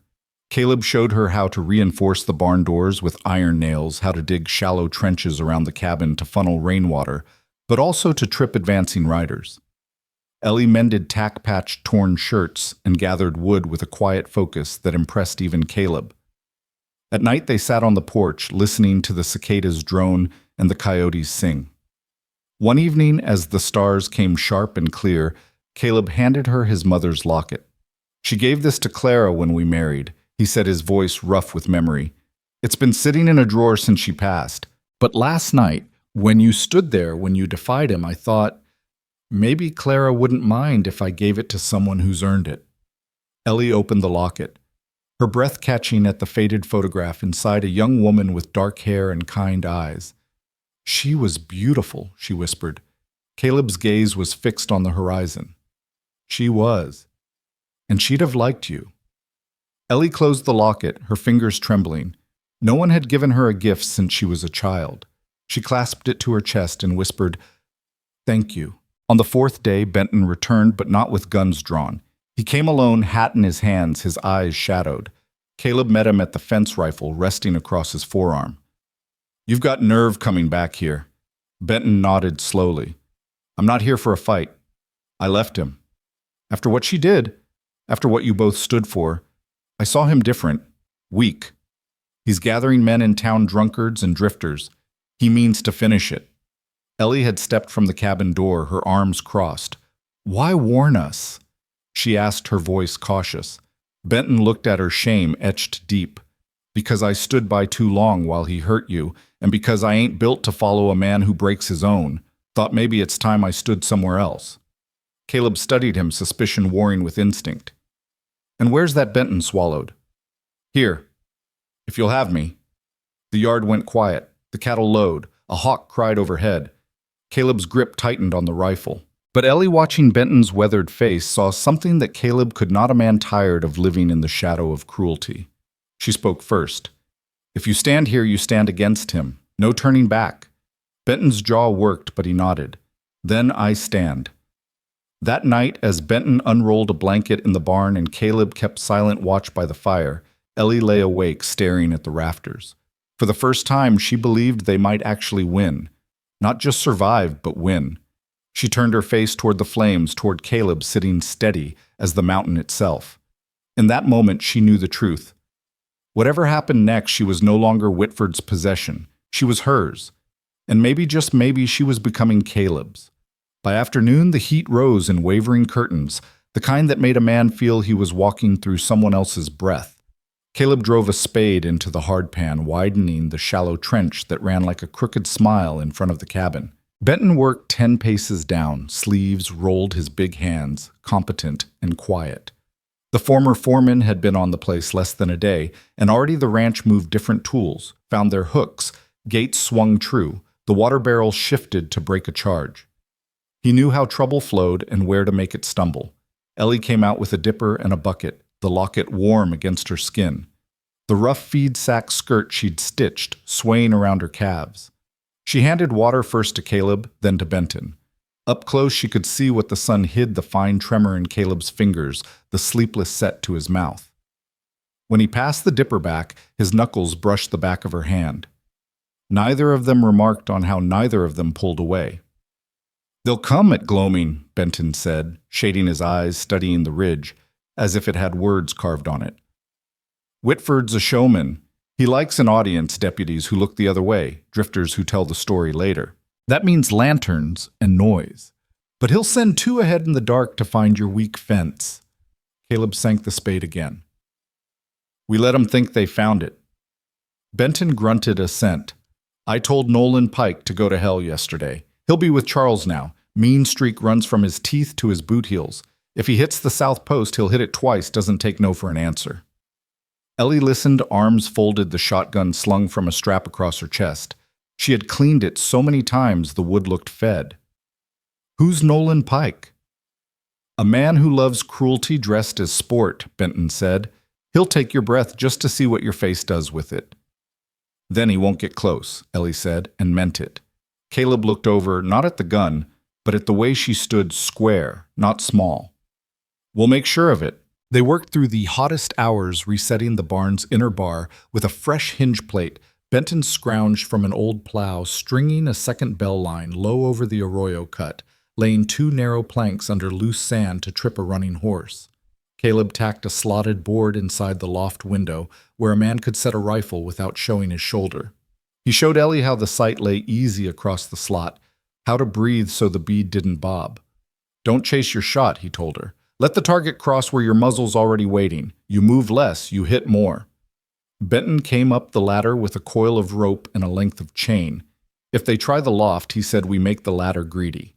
He lashed a hook to the rung and buried it under a split board so a boot would catch and a man would fall backward into his own friends. A mean trick, he admitted, not quite apologizing, but not as mean as a whip. They ate standing bread and last night's beans, 2 apples split 3 ways. Ellie chewed slow, watching the light crawl across the yard, measuring where shadow would lay at sundown. The cabin's door cut a dark wedge across the dust. If a man stood wrong, the lantern would silhouette him. She dragged the table 2 feet, angle changed, line of sight broken. Caleb noticed, nodded once. "Good eye." In the late afternoon, a flicker moved where the wash fed the mesquite. Benton's hand fell to his pistol. Caleb raised a palm. "Hold." A figure detached from the brush and came at a half-trot hat, low hands away from his belt. When he drew close, Ellie exhaled Gus Lane, sweat from the run streaking his dust. He stopped at the trench's edge as if it were a border and lifted both hands higher. "I snuck off when Pike was jawing," he said, breathless eyes rimmed red. "Whitford's drinking mean. He hired 4, maybe 5. Nolan Pike. Chet Weaver? And 2 brothers? No one knows." He told the deputies to mind the saloon clock at sundown, meaning don't hear nothing until it's over. His gaze flicked to Ellie, then down. He said, "To bring you alive." "Alive?" Ellie's stomach turned cold. "Alive so he could make an example," Gus muttered. "He wants folks to see what comes of shaming him." Caleb's voice went flint. "What about you, boy? Where do you stand?" Gus swallowed. "Here, if you'll let me. I ain't worth much with a gun, but my ears work, and I know how Pike thinks. He likes fire, but he hates the dark claims it hides cowards and justice both. He'll test you with flame, then come loud." "Then we starve the fire and feed the dark," Caleb said. He clapped Gus once on the shoulder, not quite gentle, not unkind. "Water's by the door. Eat. After you help Ellie wet the sacks." They soaked burlap in the trough and draped it along the barn's lower wall where a thrown lantern might break. Ellie worked until her forearms ached, until the water ran from her wrists in black crescents that smelled of iron and mud. Benton hauled a second barrel to the porch and knocked a tap into it so a man could throw water with one hand while the other kept hold of iron. When the chores thinned and the shadows lengthened, Caleb stepped inside and came out with a wrapped bundle. He held it at his hip a beat, as if weighing the moment, then offered it to Ellie. Inside lay a cut-down Colt with a blued cylinder and a leather rig that had seen careful hands. Was Clara's, he said, the name soft as touch? She wore it when the winter riders came through here hungry. Saved a steer once with this little thing. It'll ride light under your shirt. Last resort. You draw it only if you can't lift the scattergun. Ellie lifted the Colt. It surprised her by fitting her palm as if it had been waiting. She threaded the belt through the feed sack skirt, settled the weight against her hip, and let the shirt fall. The locket lay above it. She looked up, meeting Caleb's eyes. I'll use it if I have to, and I won't if I don't. That's the whole lesson, he said. A hush fell, not empty, but expectant, like a church breath held before the hymn. Benton rolled his shoulders, testing old injuries, the kind a man gets from bad choices and worse loyalties. Gus checked and rechecked the bell wires, whispering the route to himself like a prayer. South fence, arroyo-cut porch rail, water, barrel barn door. Ellie laced her boots tight and tested the give of the feed sack cloth against her stride, satisfied it would not tangle her if she had to run or fight. Any neighbors near enough to call Gus asked, not looking up. Caleb shook his head. Close neighbor is a week's ride if he's mending fence and not looking up. We don't drag good men into another man's quarrel. Ellie stepped to the porch rail and looked at the land, the way the ridges lay like sleeping cattle, the way the sky poured itself down in blue you could drown in. She had come here a stranger in someone else's lace. She stood here now in a skirt cut from feed sack and a shirt that smelled like smoke and soap and a man's quiet steadiness. She reached up, touched the locket, then let her hand drop to the Colt's hidden weight. Whatever comes, she said not to any of them, and somehow to all of them. I won't be dragged. I'll go only where my feet choose. Benton's mouth twitched. You talk like a foreman. I talk like a free woman, she answered, and his eyes lowered as if the words were a light too bright to hold. They ate early salt pork crisped in the pan, a pan of cornbread Benton proved he could make without turning it to coal. No one drank whiskey. The line between steady and slow is thin on the night a man expects to fight. Caleb walked the yard one last time, tapping each set piece the way a player touches stage marks before curtain the bar's wedge, the lantern's tin, the ladder's hungry rung, the plank under sand where a horse would slide. He returned to the porch, lifted his hat brim, and looked to the ridge. That was when the bell wire sang. Just a breath of sound, a high silver note that cut through the cicadas and found the bones. Every head lifted. Benton was already moving, broad body slipping into the barn's shadow. Gus dove for the back of the wagon and drew a tarp over the water barrel without being told, so a thrown lantern wouldn't see what it wanted to eat. Caleb's hand fell to the Winchester's worn stock, and his face shed everything but purpose. Ellie took her place at the hay wall, the shotgun settling into the notch her shoulder had learned. She counted a breath. 1, 2, 3, 4, 5, and let it out slow. The world narrowing to a strip of light under the door and the soft grit of a boot outside. The locket warmed against her skin. In her peripheral vision, the shadow that was Caleb moved like a promise. Out beyond the fence, 3 lanterns winked alive, low and mean. A voice she didn't recognize laughed too sweet to be anything but bitter. Another voice, Pike's she guessed by the relish in it, hushed him. Farther right, the south bell chimed once, then again a rider testing the line and thinking he was clever. Caleb's whisper threaded the dark. Remember, knees, we end their running first. Ellie nodded, though he couldn't see it. Her finger found the trigger's curve and rested there. The barn breathed around them, hay-sweet horses shifting leather, easing against nail. Outside the desert pulled its blanket tight and waited for men to make their noise. Showtime. Benton murmured from the dark, and the word didn't sound like theater. It sounded like a verdict. On the ridge, a 4th lantern swung into view. It didn't sway like the others. It rode higher, steadier, as if the hand holding it believed the night owed it room. Ellie didn't need to see the face under that brim to know whose it was. She could feel Whitford's pride from here, a hot thing trying to make the cool, dark retreat. She lifted the shotgun, a hair-breadth steady. Now the fear that had once lived in her hands gone to live somewhere else. Somewhere it couldn't touch her aim. Beside her, Caleb's rifle tracked the wider field. Not greedy for the biggest target, just patient for the truest one. The first rope slithered up the barn door. It went taut. A man set his boots and leaned. Ellie did not think of lace or papers or the memory of a ring striking skin.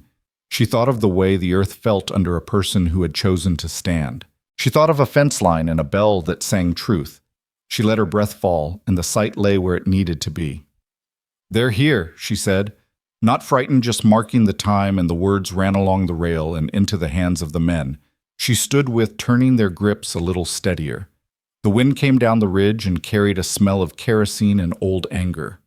The lanterns brightened and the night leaned in. "Let 'em find out," Caleb said, almost gently.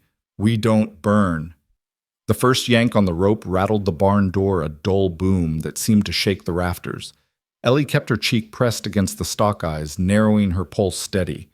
Caleb's Winchester was raised just off to her right, his finger curved and patient. Benton crouched by the hinge, his hand already holding the length of chain he'd set as a trap. Gus was on the loft rail, whispering numbers under his breath like a prayer. A second yank came harder this time, and the latch groaned. The hook Benton had hidden in the ladder creaked ready for the first fool eager enough to climb. Then Pike's voice cut across the yard, sharp and mocking.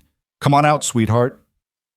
Or do I gotta teach your rancher boy how to share? Ellie's gut twisted, but she steadied the shotgun and let Pike's words fall into the dirt where they belonged. She heard Caleb's low murmur, just one word. Patience. The lanterns outside threw long, wild shadows across the yard, dancing as men moved. One shape darted toward the barn's flank, testing the walls. Another stayed back clearly, the watcher.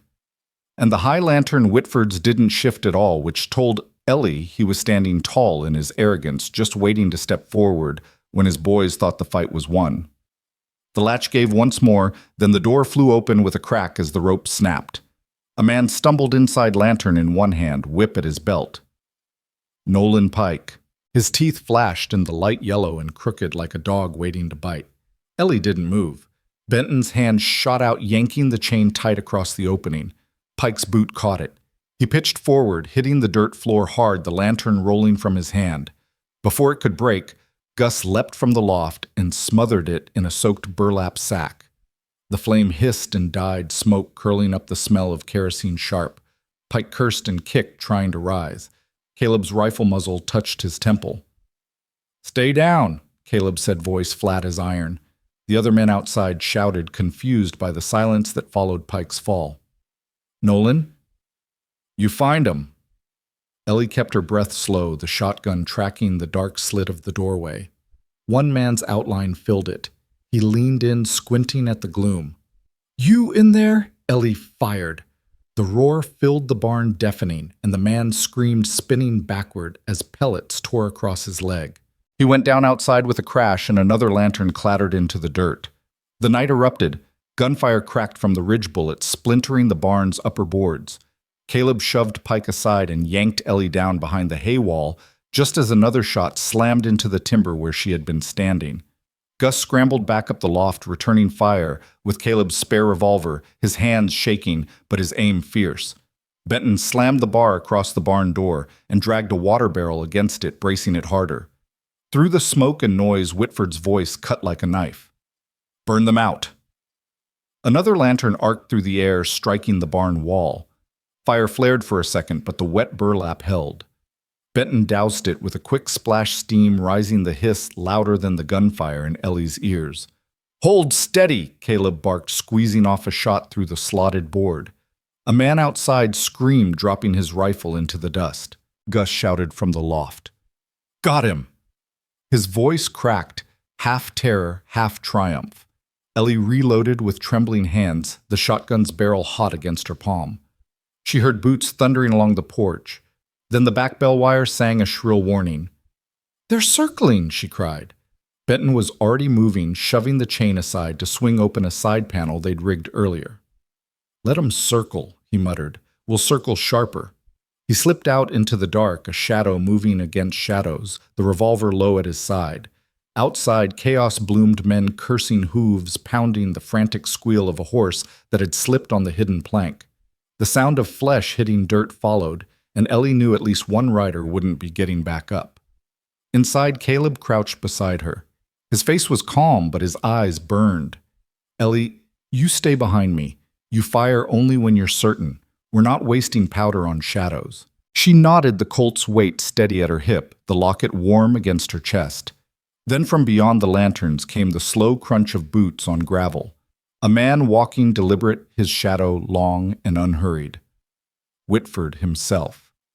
"You think you're clever, Caleb Holt," he called, voice smooth as a sermon. "You hide behind boards and skirts, but the end's the same. That woman belongs to me. She came here on paper, signed and sealed. You're a thief, and I'll take back what's mine." Ellie's whole body stiffened fury, rising sharp as glass. She wanted to shout back to tell him she wasn't his, had never been his, but Caleb raised a hand, warning her into silence. "Whitford." Caleb's voice rang out clear. "You step closer and you'll find the dark. Don't care about your papers. You'll bleed the same as any man who tries to steal." A pause. Then Whitford laughed, a hollow, echoing laugh that made the hair on Ellie's arms stand up. "We'll see."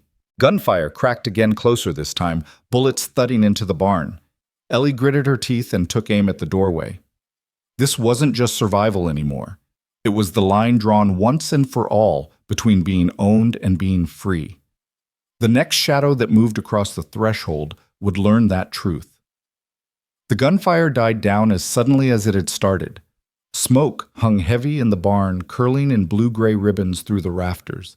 Ellie's ears rang the sound of her own breath, harsh and ragged.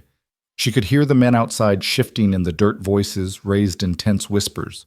But Whitford's laugh, low and cruel, carried above them all. "Run 'em dry," he called. "Every shell they waste in that coffin of a barn brings us closer. Let 'em sweat, let 'em starve. We got all night." Caleb crouched low against the hay wall, the Winchester barrel still warm against his palm. He shot Ellie a glance, a flicker of steel behind his calm. "He's trying to stretch us thin. Don't let his voice get inside your head." Ellie nodded, clutching the shotgun tighter, but Whitford's words had already wormed their way beneath her skin. All night. Could they hold out that long? From the loft, Gus muttered, "They'll come at dawn, won't they? That's when men get stupid and brave. They'll come before that," Caleb said, sliding a fresh cartridge into the chamber. "They're drunk on hate and fear. And Whitford don't wait when his pride's cut open." Ellie kept her eyes fixed on the narrow slit between the boards, her pulse steady, despite the terror clawing at her chest. She had faced Whitford once already and hadn't crumbled. She wouldn't now. Outside, a whistle shrilled, then silence. Caleb stiffened. "They're moving." The scrape of boots against gravel circled wide. Benton's voice barked suddenly from the shadows, followed by a sharp crack of his revolver. A horse screamed. A man cursed. Then the yard exploded, gunfire flaring from three sides at once. Caleb fired through the slat, dropping one of the shadows, sprinting across the lantern glow.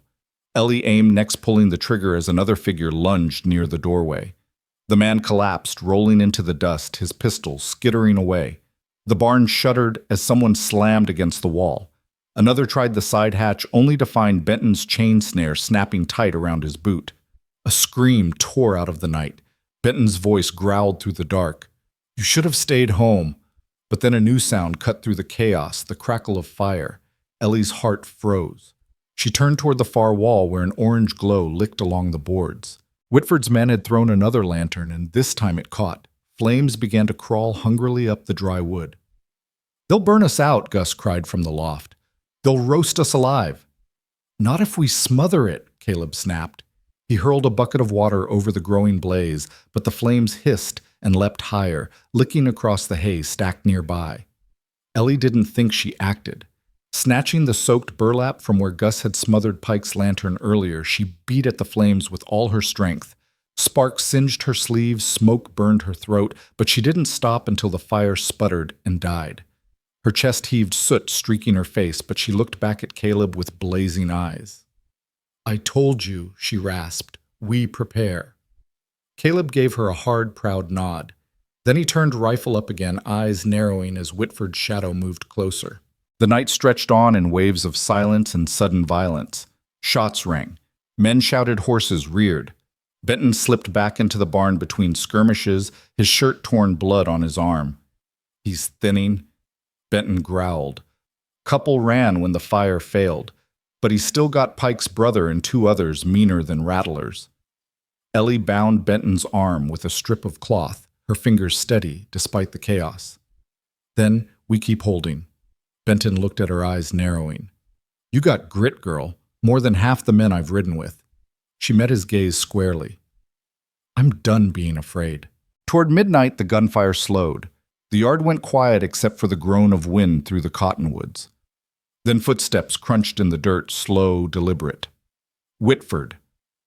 He walked into the lantern light. His face half-shadowed, his hat brim pulled low. His revolver hung loose in one hand, but Ellie could feel the coiled violence in his stance. You think you've made her strong, Holt Whitford called. His voice rolled like a sermon across the yard. But she ain't strong. She's broken. She'll crawl back to me same as always, and when she does, I'll make her remember whose name she carries. Ellie's hand trembled on the shotgun, but this time with fury, not fear. She stepped forward before Caleb could stop her. Her voice rang clear across the smoke-choked barn.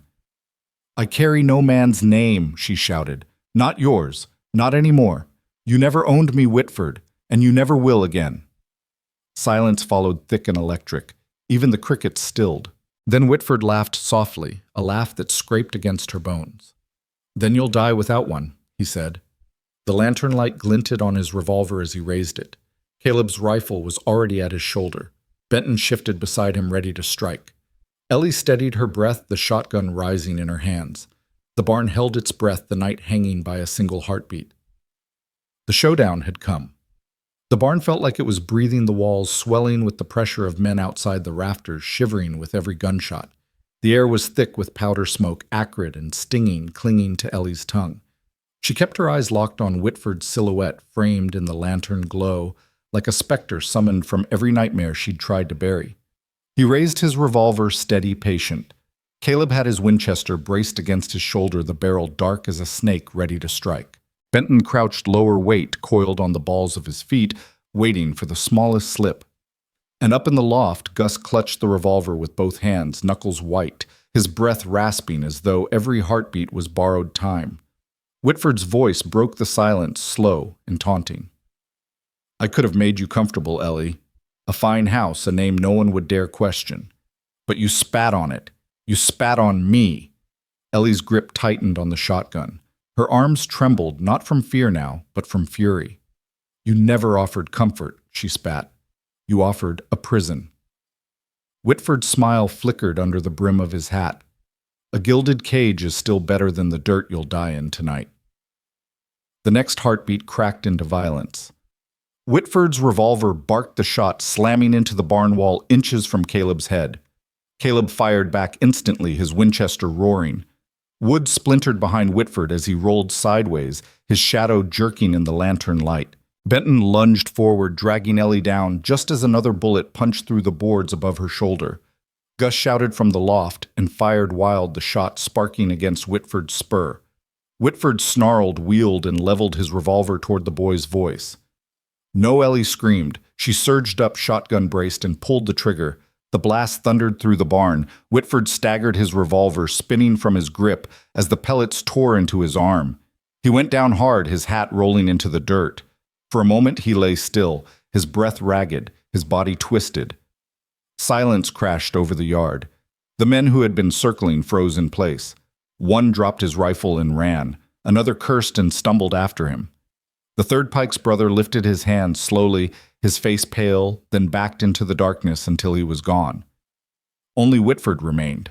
He dragged himself up on one elbow, blood soaking his sleeve, his face gray with shock, but his eyes burning with hate. You think this ends me? He rasped. You think killing me gives you freedom?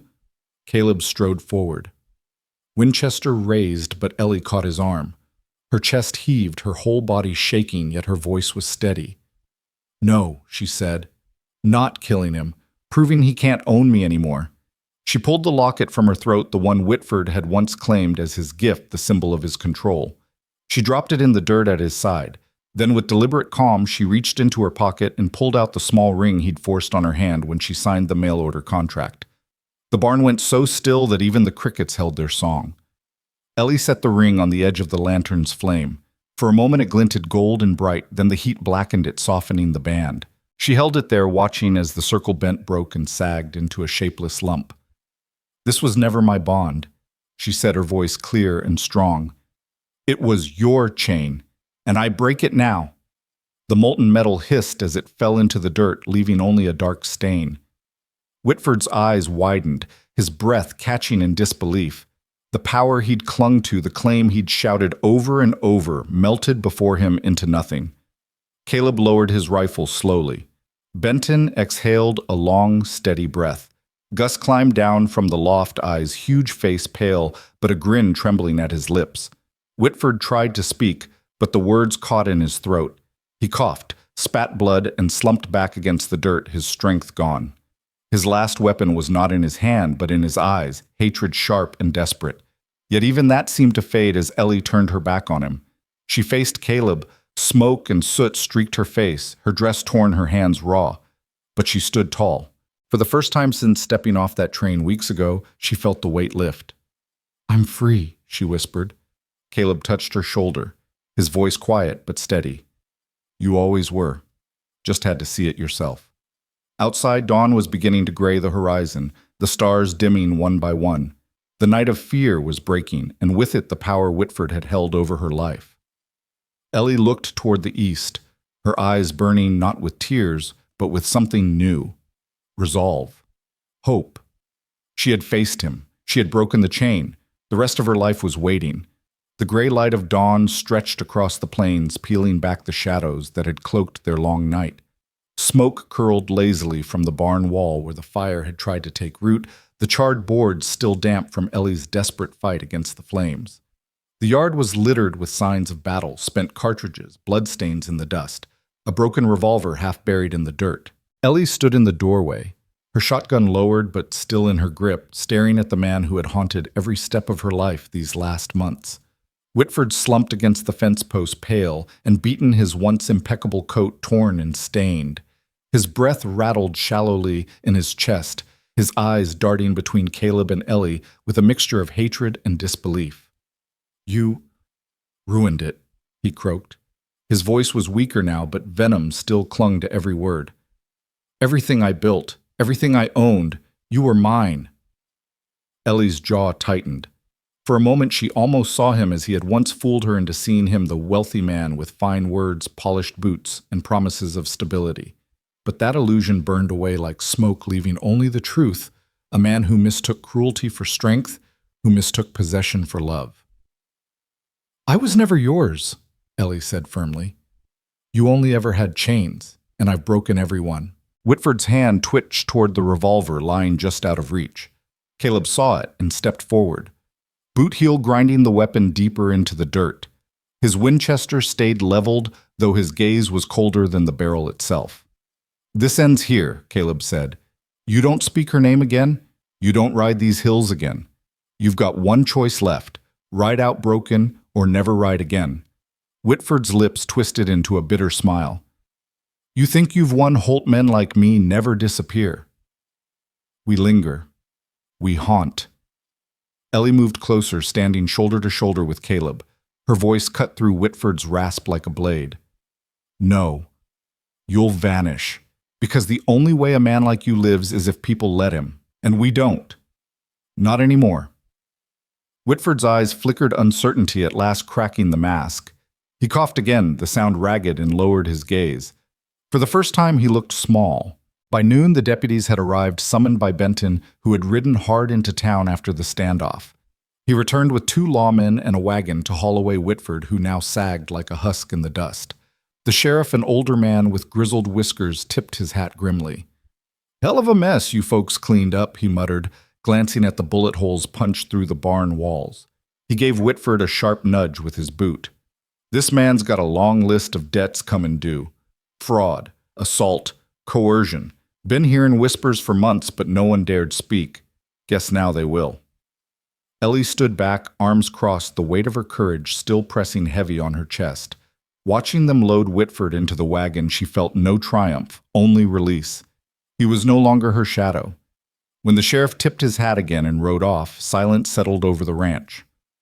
Only Benton, Caleb, Ellie, and Gus remained standing in the long stretch of sun. Benton broke the quiet, first shifting his weight. "I reckon I'll be heading my own way," he said slowly. Don't expect thanks. Just, I couldn't keep riding with a man like him.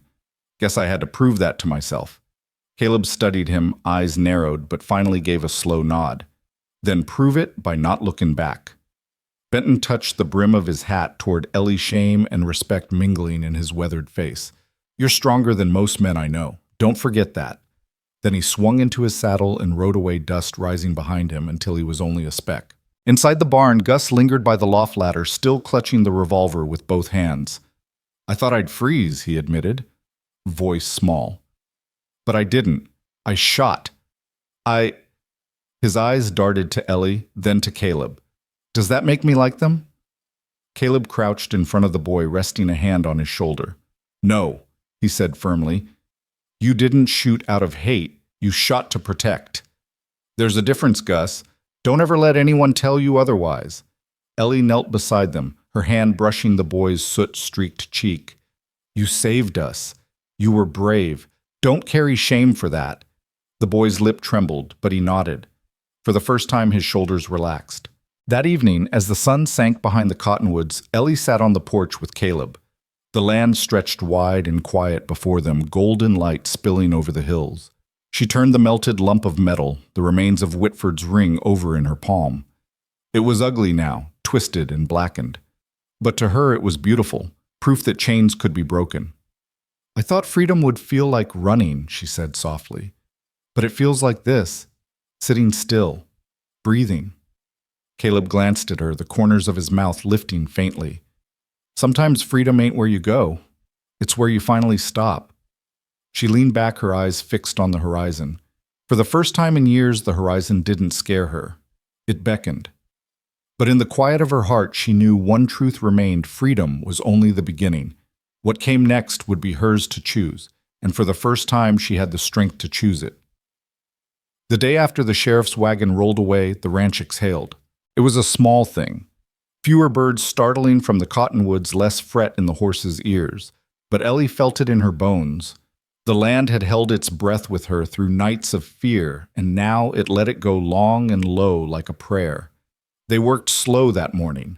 Slow felt right. Caleb replaced slats where bullets had chewed the barn.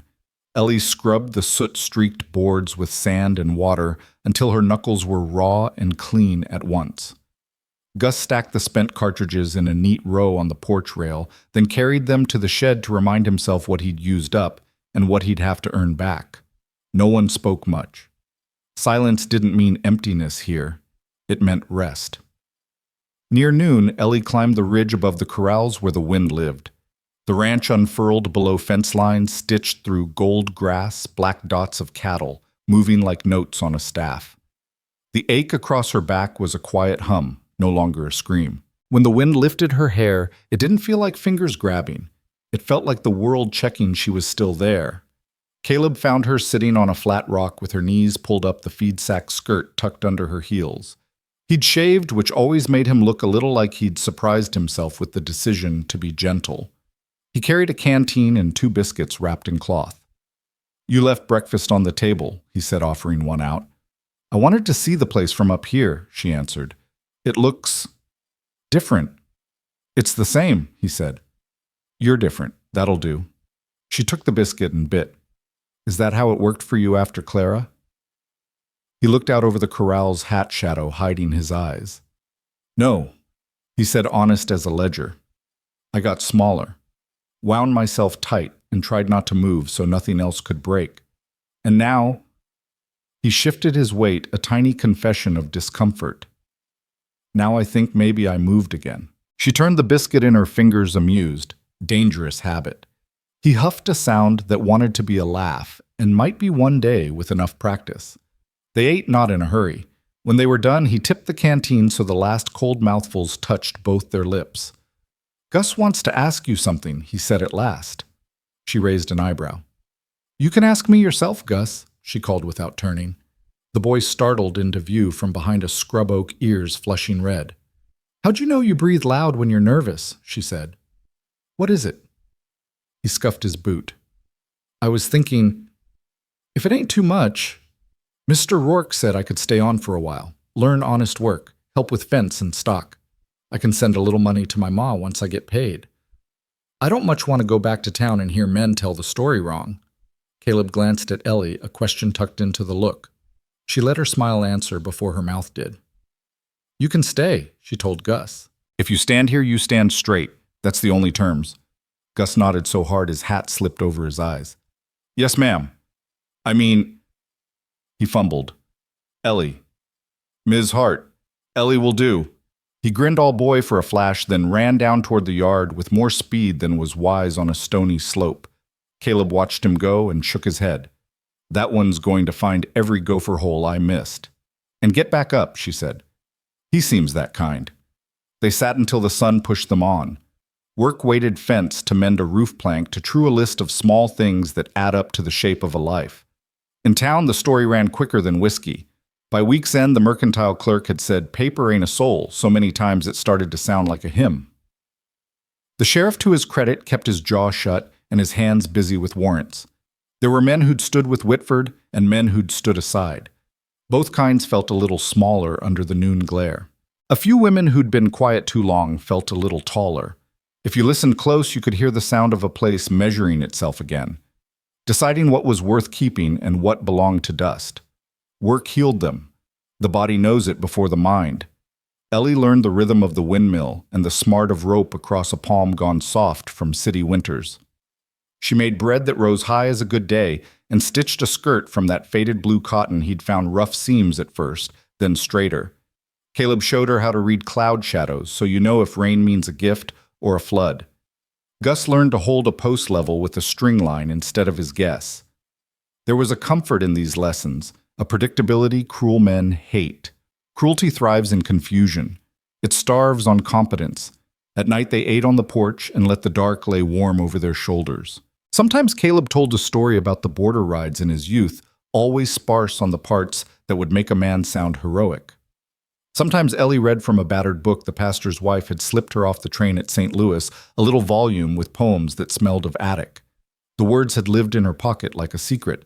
They sounded different here, spoken to people who would catch them if they stumbled.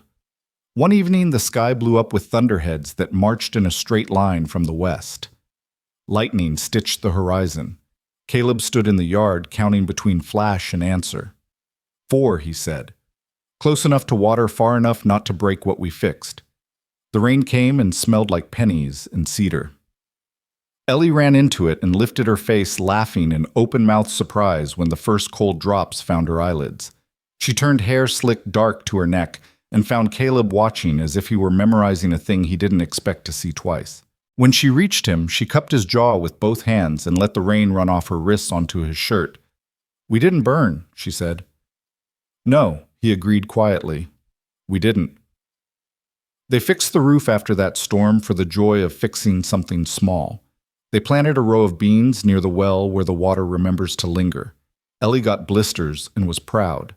Caleb cut a notch in the porch rail, just a small crosshatch where he could lay his rifle in a hurry if he had to, and then he sanded it smooth so no one else would get a splinter. You build peace out of the same wood men break things with. That's a trick no architect teaches. You learn it with your hands. A month passed. The days stretched long, hot as a forge, then eased toward fall's kind light. The sheriff sent word that Whitford had been moved to a cell 2 counties over, while charges sorted themselves like chaff in grain. No one said his name much anymore. Saying a name too often is a way of feeding it. They let his name go hungry. Benton sent a note left under a rock at the fence line by a man riding through. Made it north, it read in a square, careful hand. Working stock for a rancher who doesn't take pride in hurt. I remember what I saw.